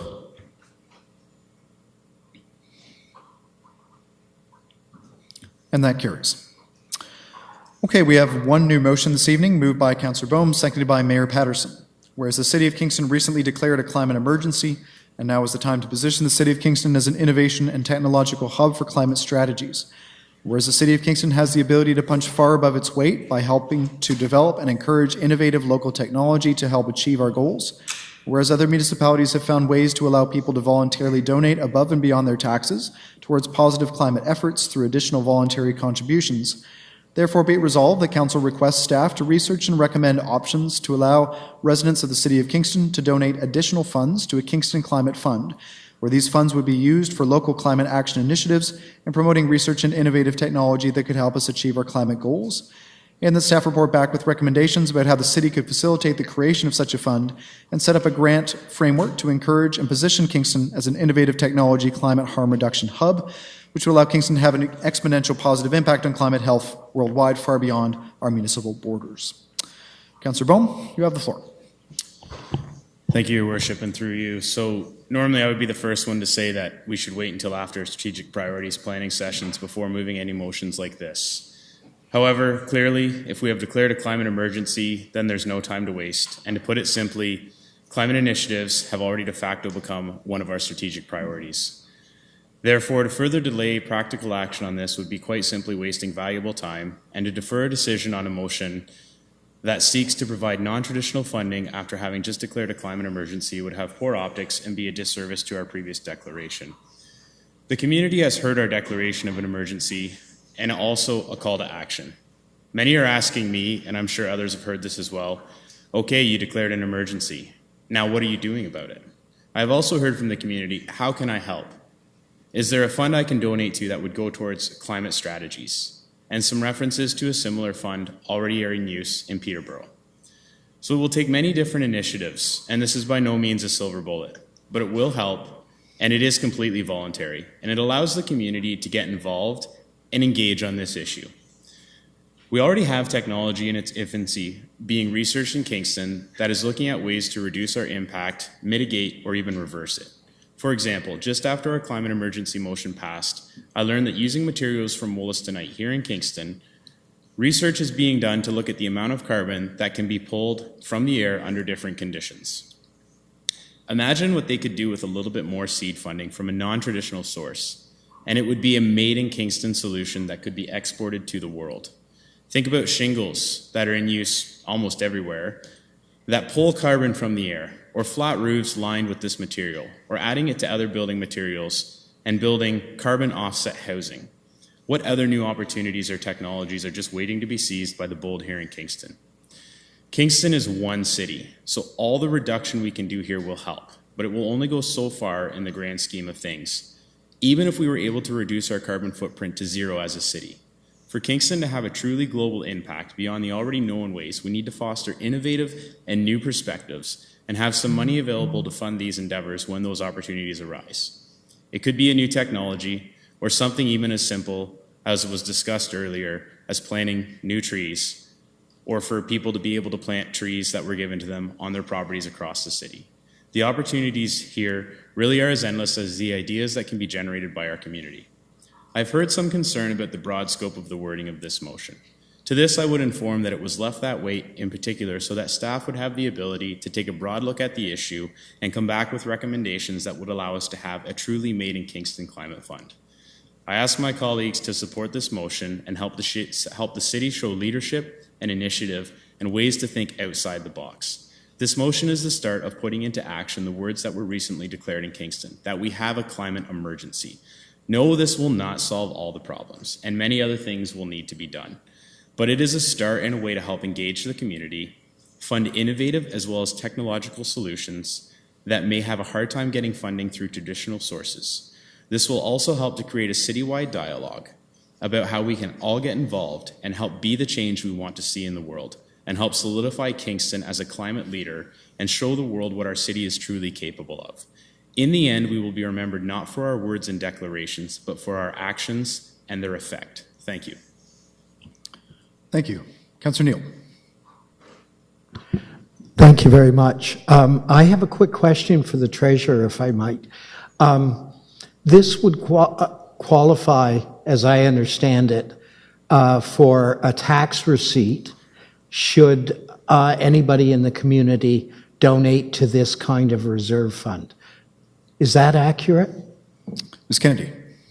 Yes, thank you, through your worship. Yes, that is accurate. As a council-endorsed initiative that the municipality is doing, if it's a donation, it would definitely be eligible for a charitable receipt. Great, thank you very much. I totally support the intent of this motion. I think it's a move in the right direction. And in fact, with some kind of a cap upset limit, I think it would be an encouragement to the community if we were to say that we would match any donations up to a certain level. So that's something I'll bring forward at strategic planning, perhaps, because I think that would be a good way to generate even greater interest in this initiative. So I will definitely be supporting this. Thank you. Thank you. Councillor Doherty. Thank you, and through you, Your Worship. I have a concern that it's not, that Councillor Bohm, you mentioned that people had commented that it was too broad. I wonder if we could add a clause to the motion that would tie any funding with projects that are related to reducing greenhouse gases. So is that a comment or a question, Councillor Doherty? In the second last clause, when we recommend options to allow residents of the City of Kingston to donate additional funds, in the second last part, for local climate action initiatives, I believe we need to add something there that includes initiatives targeted at reducing greenhouse gases.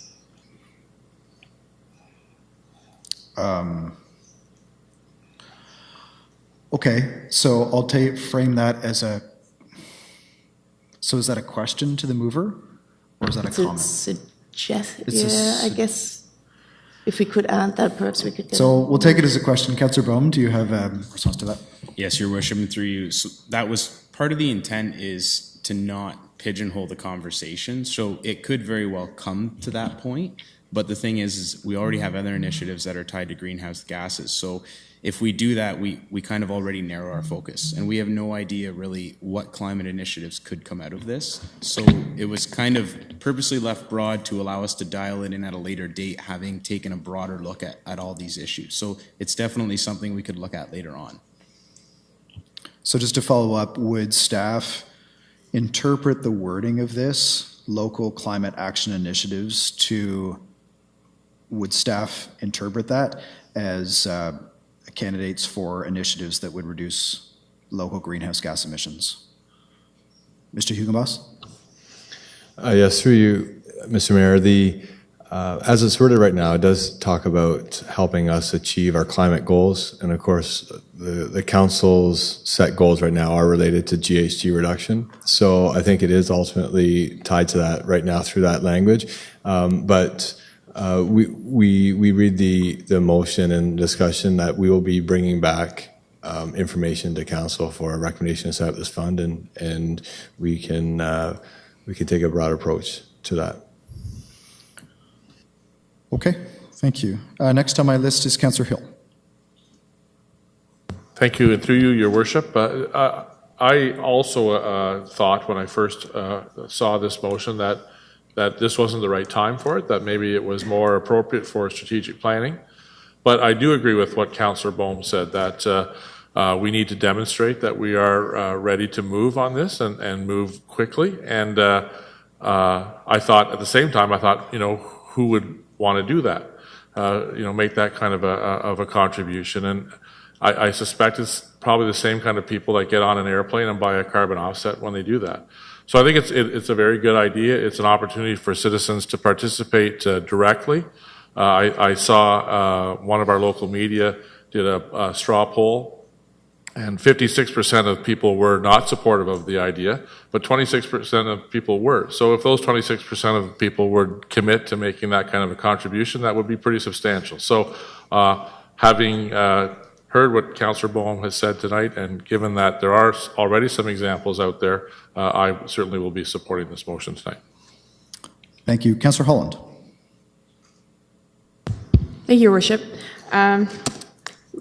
I agree with much of what has been said as far as the imperative and the desire to definitely illustrate our intentions to move forward and move fairly quickly. So my concern isn't so much about the timing in relation to strategic planning, but I do have quite a number of concerns, mostly to do with the implication of suggesting that this type of activity is something that isn't necessarily the responsibility of elected leaders, that it is something that individual contributions beyond the tax base is designed to fund. It essentially makes it seem as though some of the responsibility of fighting climate change is being downloaded through a kind of integration with a charitable scheme of some kind. I have problems with that. I think all too often we're seeing charities and nonprofit type organizations picking up the slack when governments fail to act. So I don't like the direction this is heading in, and I don't like the what we're asking for. There is some real direction here, and it's quite precise. We're asking that this grant framework that our staff would be helping to design would position Kingston as an innovative technology climate harm reduction hub. And I don't know that that's the work that needs to be done. I think getting cars off the road, as Councillor Doherty has alluded to, and reducing greenhouse gas emissions would have a far greater positive impact on our goal of fighting climate change than creating a hub. And I understand the desire to sort of see some economic benefit come from all of this as well.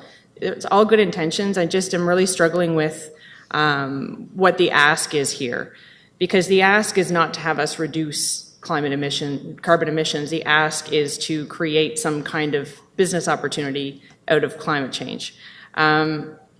So as I mentioned, I've got lots of concerns. Definitely don't want to send the impression to anyone that I'm not really interested in moving forward and moving quickly, but I think we need to be very careful about the message that we're sending as well as a council, since we have just determined that this is an emergency. And I'm not sure that this motion reflects the desire to fight climate change that we seem to all have, as much as it reflects a desire to do something without actually forcing anyone to do anything all that difficult or what they don't actually want to do. So I'll leave it at that, and I'll see where the discussion goes. It will be very difficult to vote against, and I'm sure the mover was very conscious of that when they put this motion together. So I will sit here and continue to struggle for a few more minutes. Thank you. Councillor Hutchison. Thank you, Your Worship. I appreciate the good intentions behind this, and that's fine, but I have a number of questions and observations. First one is, if we're going to encourage innovative local technology, why isn't KEDCO doing this? I think they are, actually. They're trying to do it. So to me, it's a bit misplaced in that way. If we want to give them some extra money, and they do have some reserves, they could get started on it soon if we put it to them. So it's possible, and actually, in my view, would go more quickly in the right direction. The other thing is the ways that voluntarily donate beyond their taxes. There's, to me, a couple of fundamental problems there. First of all, that's what the Harris government did when they said you could contribute towards the paying off of the debt. okay? It was an abysmal failure. Not nearly enough people did it, okay? And as a result, it appeared in general to be disingenuous. They didn't really mean it. That's the way it looked, okay? And as politicians, we have to think about that, but in terms of trying to engage the public, it also encourages, and this is what Councillor Holland was getting at in her own words, is that, I believe, won't put words in her mouth, is if you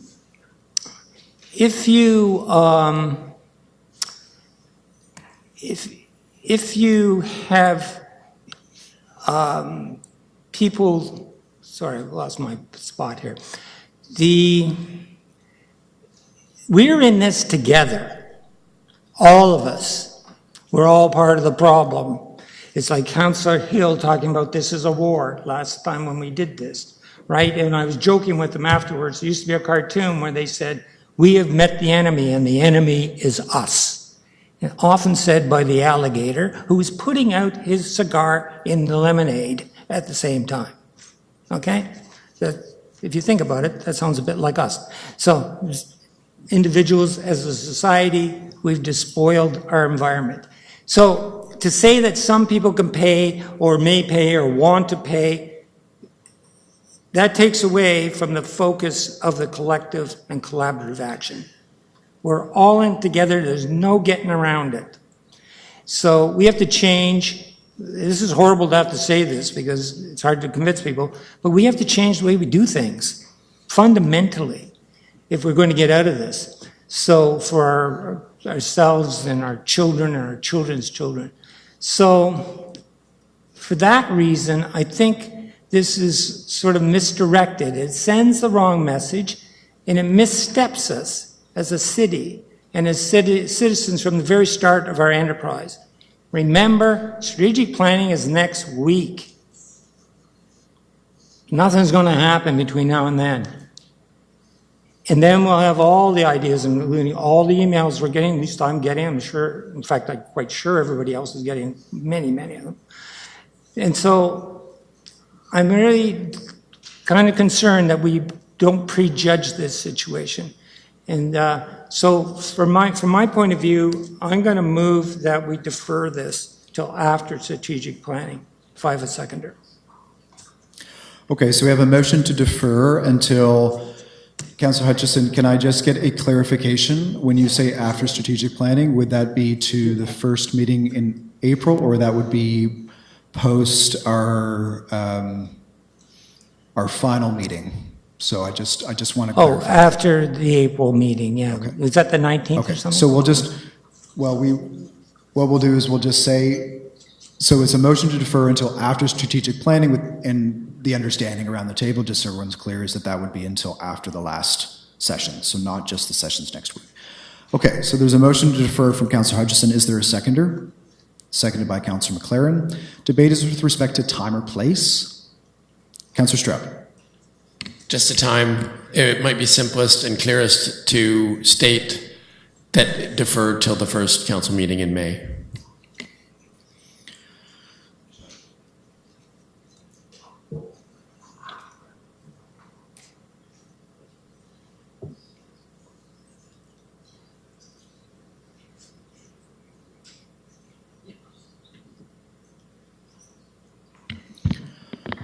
Okay, so we have a motion to defer then to the first council meeting in May. With a debate is respect to time or place. Councillor Kiley. Just a quick point of order with respect to time and place. Am I allowed to argue why I think the deferral is not appropriate with respect to time, but it's a bit bigger than that, so please call me out of order if I am. But I think climate change is pressing upon us now. We've seen hundreds of people hit the streets. We've had hundreds of emails come in. This is one of many motions. Point of order, arguing against the deferral. Well, the time is now. I think you could argue that this is with respect to time. So, Councillor Kiley, as long as you stay on time, I find it hard to rule against it. You have the floor, Councillor. Right. So this is a motion that needs to happen now. Climate change motions that come before us need to happen now. So to put it off further, I think is out of keeping with the spirit of this being an emergency. Climate change, that is. The deputy mayor is not here, so I'm going to ask if Councillor Stroud would take the chair for a minute. I take the chair, Your Worship, and you have it. You have the floor, sorry. Thank you. So with respect to time or place, because the motion to defer is to defer this until after strategic planning. The reason why I would suggest that it is better that we deal with this now is because one of the key elements within strategic planning is financial decisions on how we are going to manage all of our priorities. So it would suggest that if this is a tool, if this is a fiscal tool that we want on the table, it's better to make that decision now, and that could then inform some of the other decisions that we have to make. So on that, I would suggest not to vote for the deferral. Thank you. And I return the chair.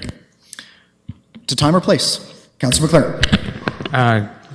To time, you had mentioned that we have to do this now in order to be able to have it on the table. We can do that at any time. We don't need to do this now, and it can be deferred and still be on the table through strategic planning. Councillor Bohm, with respect to time or place. Thank you, Your Worship. With respect to time, climate change is now, and we can't defer it. Okay, so we will call the vote on the motion to defer, please. Please vote.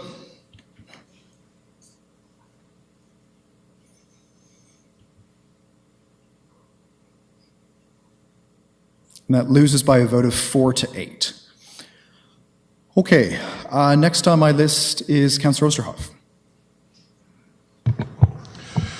Thank you, Mayor Patterson. I'm inclined to support the motion. I do hear all the discussions and agree with everyone just a little bit. I do find it a little bit rushed, but in the sense that we do have strategic planning next week. But I understand that now is the time. I just wanted to understand the motion in the context that it's really recommending for staff to do the research. Like, is it not going to come back to us for another vote to say it's a go? Like, so somehow, this is easy to support in that sense because are we not going to discuss this further?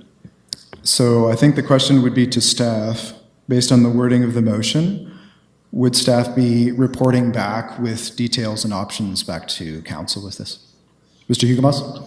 Yes, through you, Mr. Mayor, that is correct. We'll look at, do some research and come back with a recommendation to council.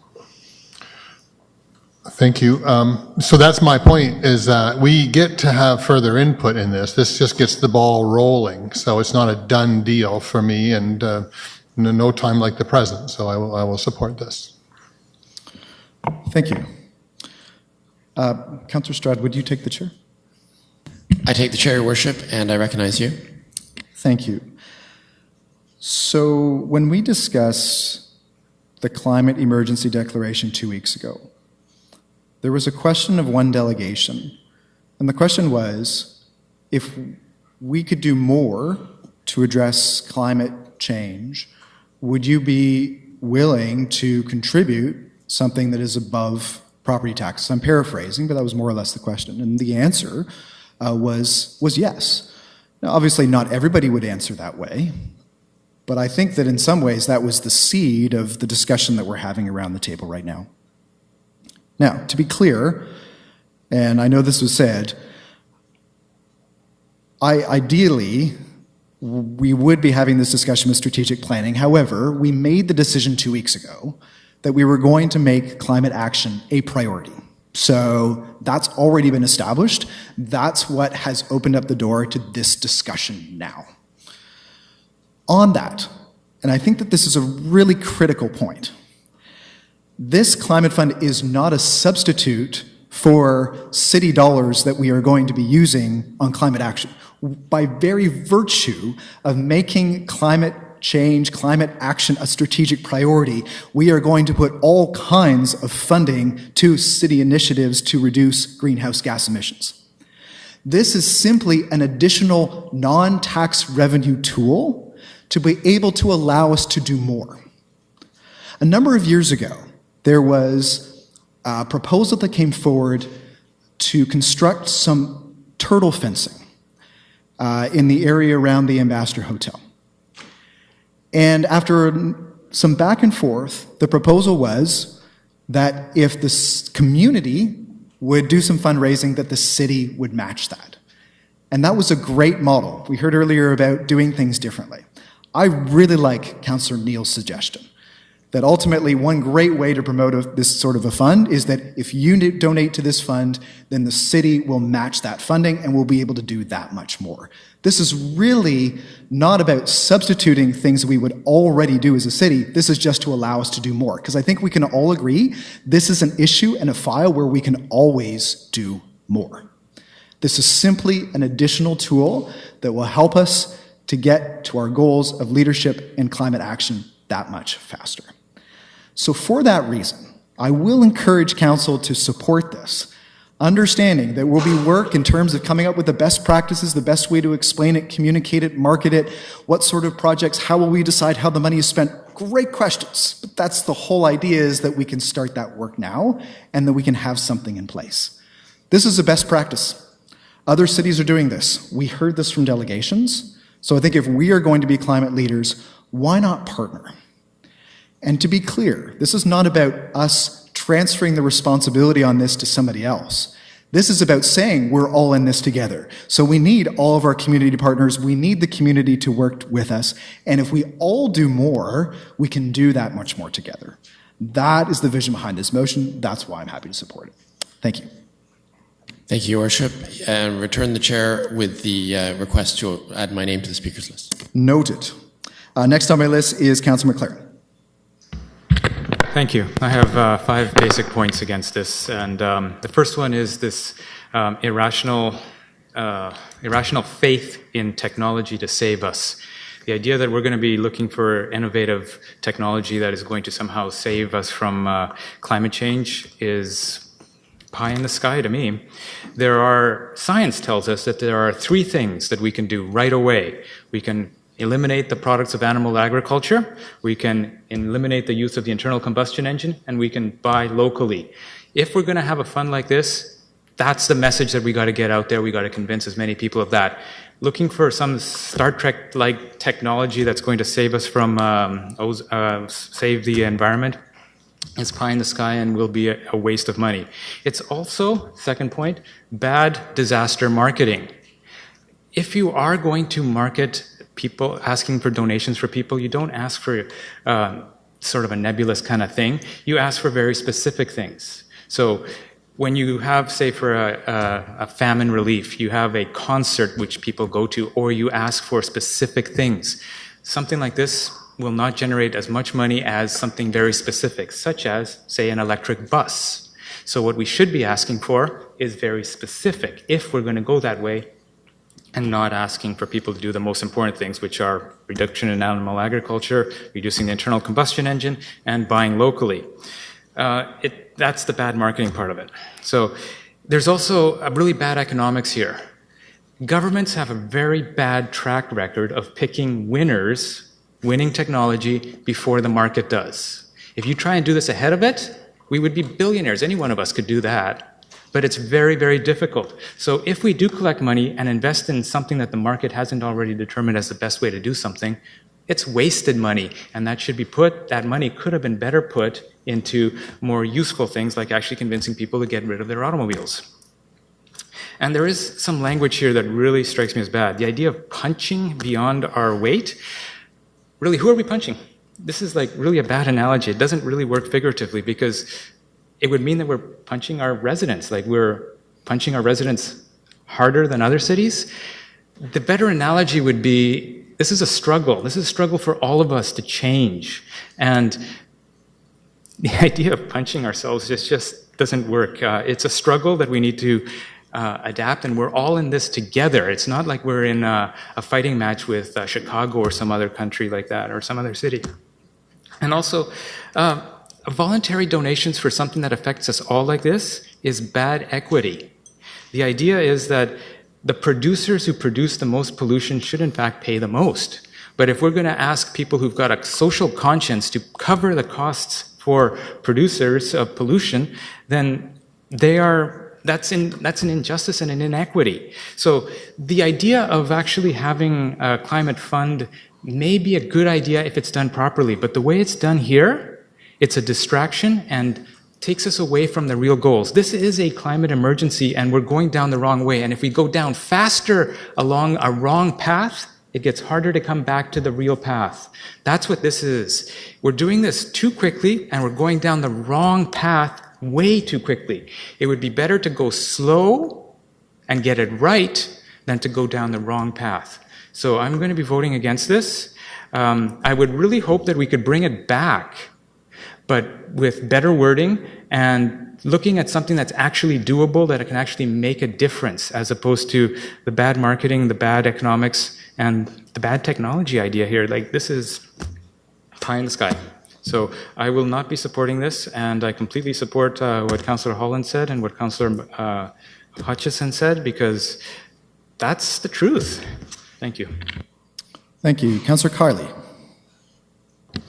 Thank you, Mayor Patterson, and through you, I strongly support this motion, and I thank the mover and seconder for their chutzpah on bringing it forward to show that indeed we do want to have climate action in our community.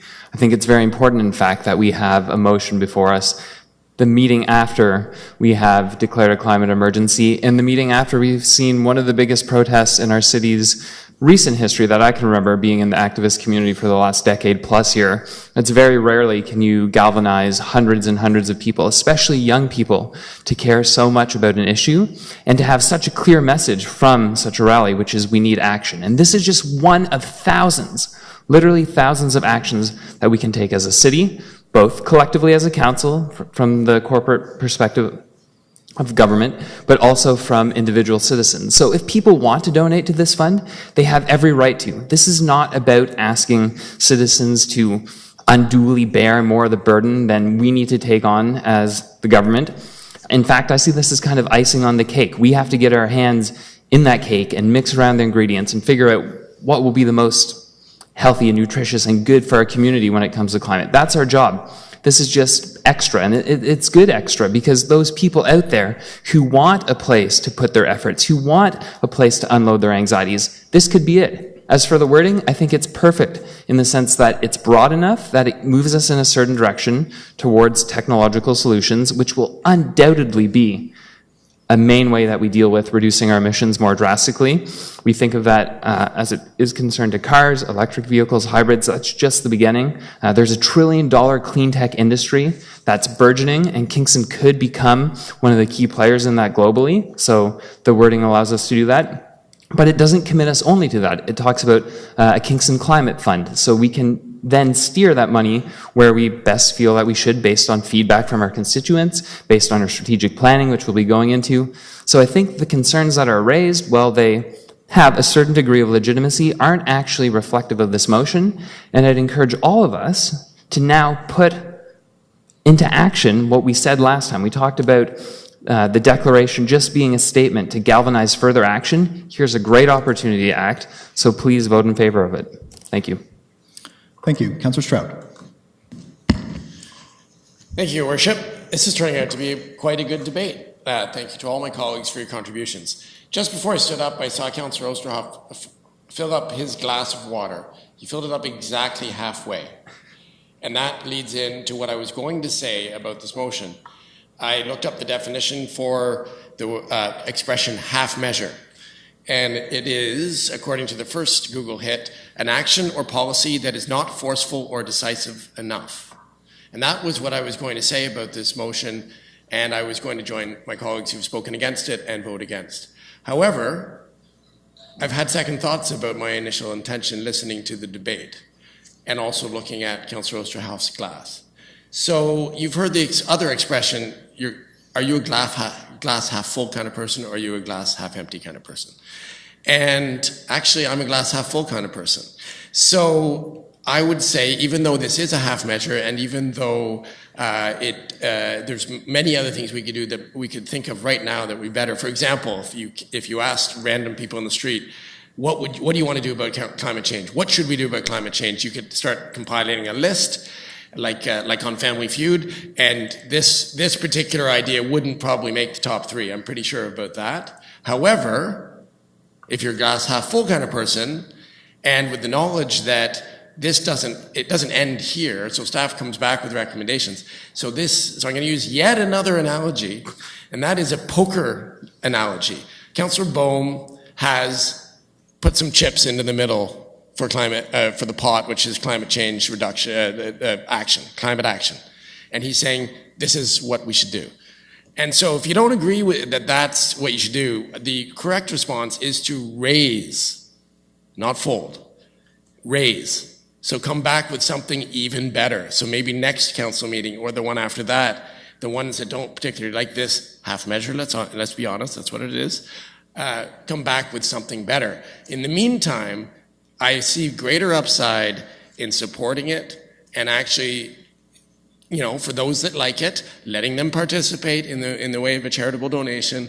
And for those that don't, it's up to us as the elected leaders, like Councillor Holland said, it's up to us to come up with even better action because we've already declared an emergency. So I will be supporting it, and I will be thinking about the next measures and probably something to do with something low cost and high reward. Thank you. Thank you. Councillor Doherty, you've already spoken, so Councillor Bohm gets the last word. Thank you, Your Worship, and through you. So this has already had a great effect, and part of that is it's now a competition to see who can come up with the best way to solve climate change. So thank you, Councillor Stroud. I look forward to winning or losing, because if that's the result, then I think we've all won. So part of the motion was just to generate dialogue and to say that we did take it seriously, and that's why I hope people can support it. To some of the earlier concerns, technology is what got us here. Dirty technology is what got us here. So I find it hard to fathom that clean technology, which is all part of the solution and could come right from technologies here in Kingston, is not going to be part of the answer. No, it's not going to be the silver bullet, but it will be part of the answer. This is not about downloading. This is about engagement. This is about having a conversation with the public. This is about showing people how they can get involved. Yes, we are elected leaders. Yes, we will lead the way. Yes, the city will do the heavy lifting. But at the end of the day, I've heard many different people around this table say we are all in this together. That means we need every single effort to me showing my 3-year-old how to recycle properly so that it doesn't go to a landfill, or having something else where you're just passing on that. It is about changing habits. But here's the thing. We're not going to change all those habits in one day. Kingston can remove every single car and every single carbon creating thing in the world and have probably less than 0.1% overall effect on climate change. So this is about finding a way that we can punch far above our weight. It's not about punching ourselves. I don't understand where that came from. It's about Kingston having an exponential impact worldwide. The other thing is Peterborough raised $24,000 through their fund. So how is that a negative? You got $24,000 more that you can distribute. Maybe that's $24,000 worth of trees. Maybe that's $24,000 that goes towards, some of our local academic institutions like RMC, Queen's, St. Lawrence College, to fund climate initiatives there. Maybe it is looking at perhaps hopefully green energy and greenhouse gas reduction. So I'm not really sure. I'm very surprised that there could be so many negatives in this. The idea of going down the wrong path, I think with climate change and something like this, there are going to be many paths to reducing this and to acting on this. So I don't believe there's a such thing as a wrong path. There are multiple paths, and it could very well be the path you don't take that has some of the best answers. So calling it a half measure, okay, well, 0.5, let's round that up. Full measure to me. It's something that we probably will regret if we don't do. If we don't like this 2 years from now, guess what? We can always go back. But if we don't do it, we can't turn around and look at everybody outside after declaring an emergency and say, well, maybe we should have done that 2 years ago. So I really hope this is something that everybody can support. And if you have concerns, we can work through it. This is an initial ask. The other thing is there's a charitable benefit to this. So somebody that donates actually gets a little bit of a kickback.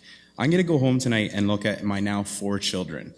And I'm going to say, geez, if there was a fund here where I could donate that would help to guarantee their future and climate harm reduction technology coming from the city they grow up in that perhaps maybe will be a field they'll work in someday, would I donate to that? And the answer would be yes. Thank you. Okay, thank you. So we will call the vote on new motion number 1. Please vote.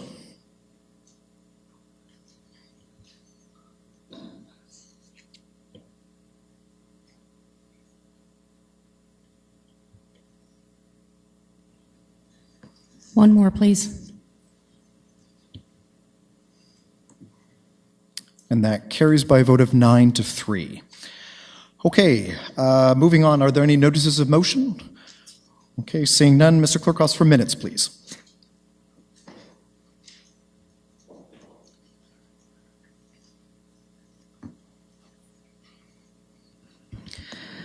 Moved by Councillor Stroud, seconded by Councillor Osanek, that the minutes of City Council meeting number 2019-10 held Tuesday, March 5th, 2019 be confirmed. Please vote.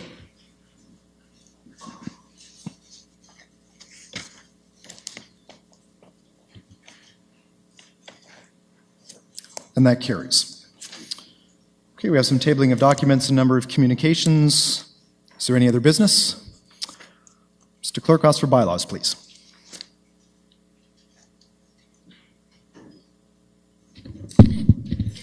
Moved by Councillor Osterhoff, seconded by Councillor Neal, that bylaws 4 through 10 be given their first and second reading. Please vote.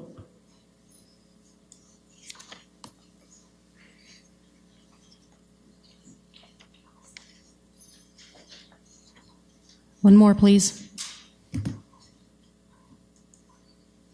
And that carries. Moved by Councillor Osterhoff, seconded by Councillor Neal, that Clause 11.34 of Bylaw Number 2010-1 be suspended for the purpose of giving Bylaws 5 and 6 3 readings. Please vote.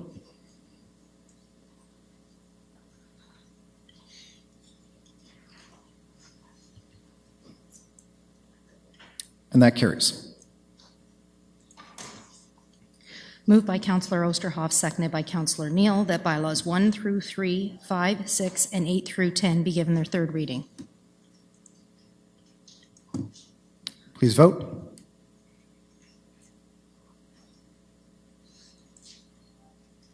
And that carries. Motion to adjourn, please. Moved by Councillor Neal, seconded by Councillor Kiley. Please vote.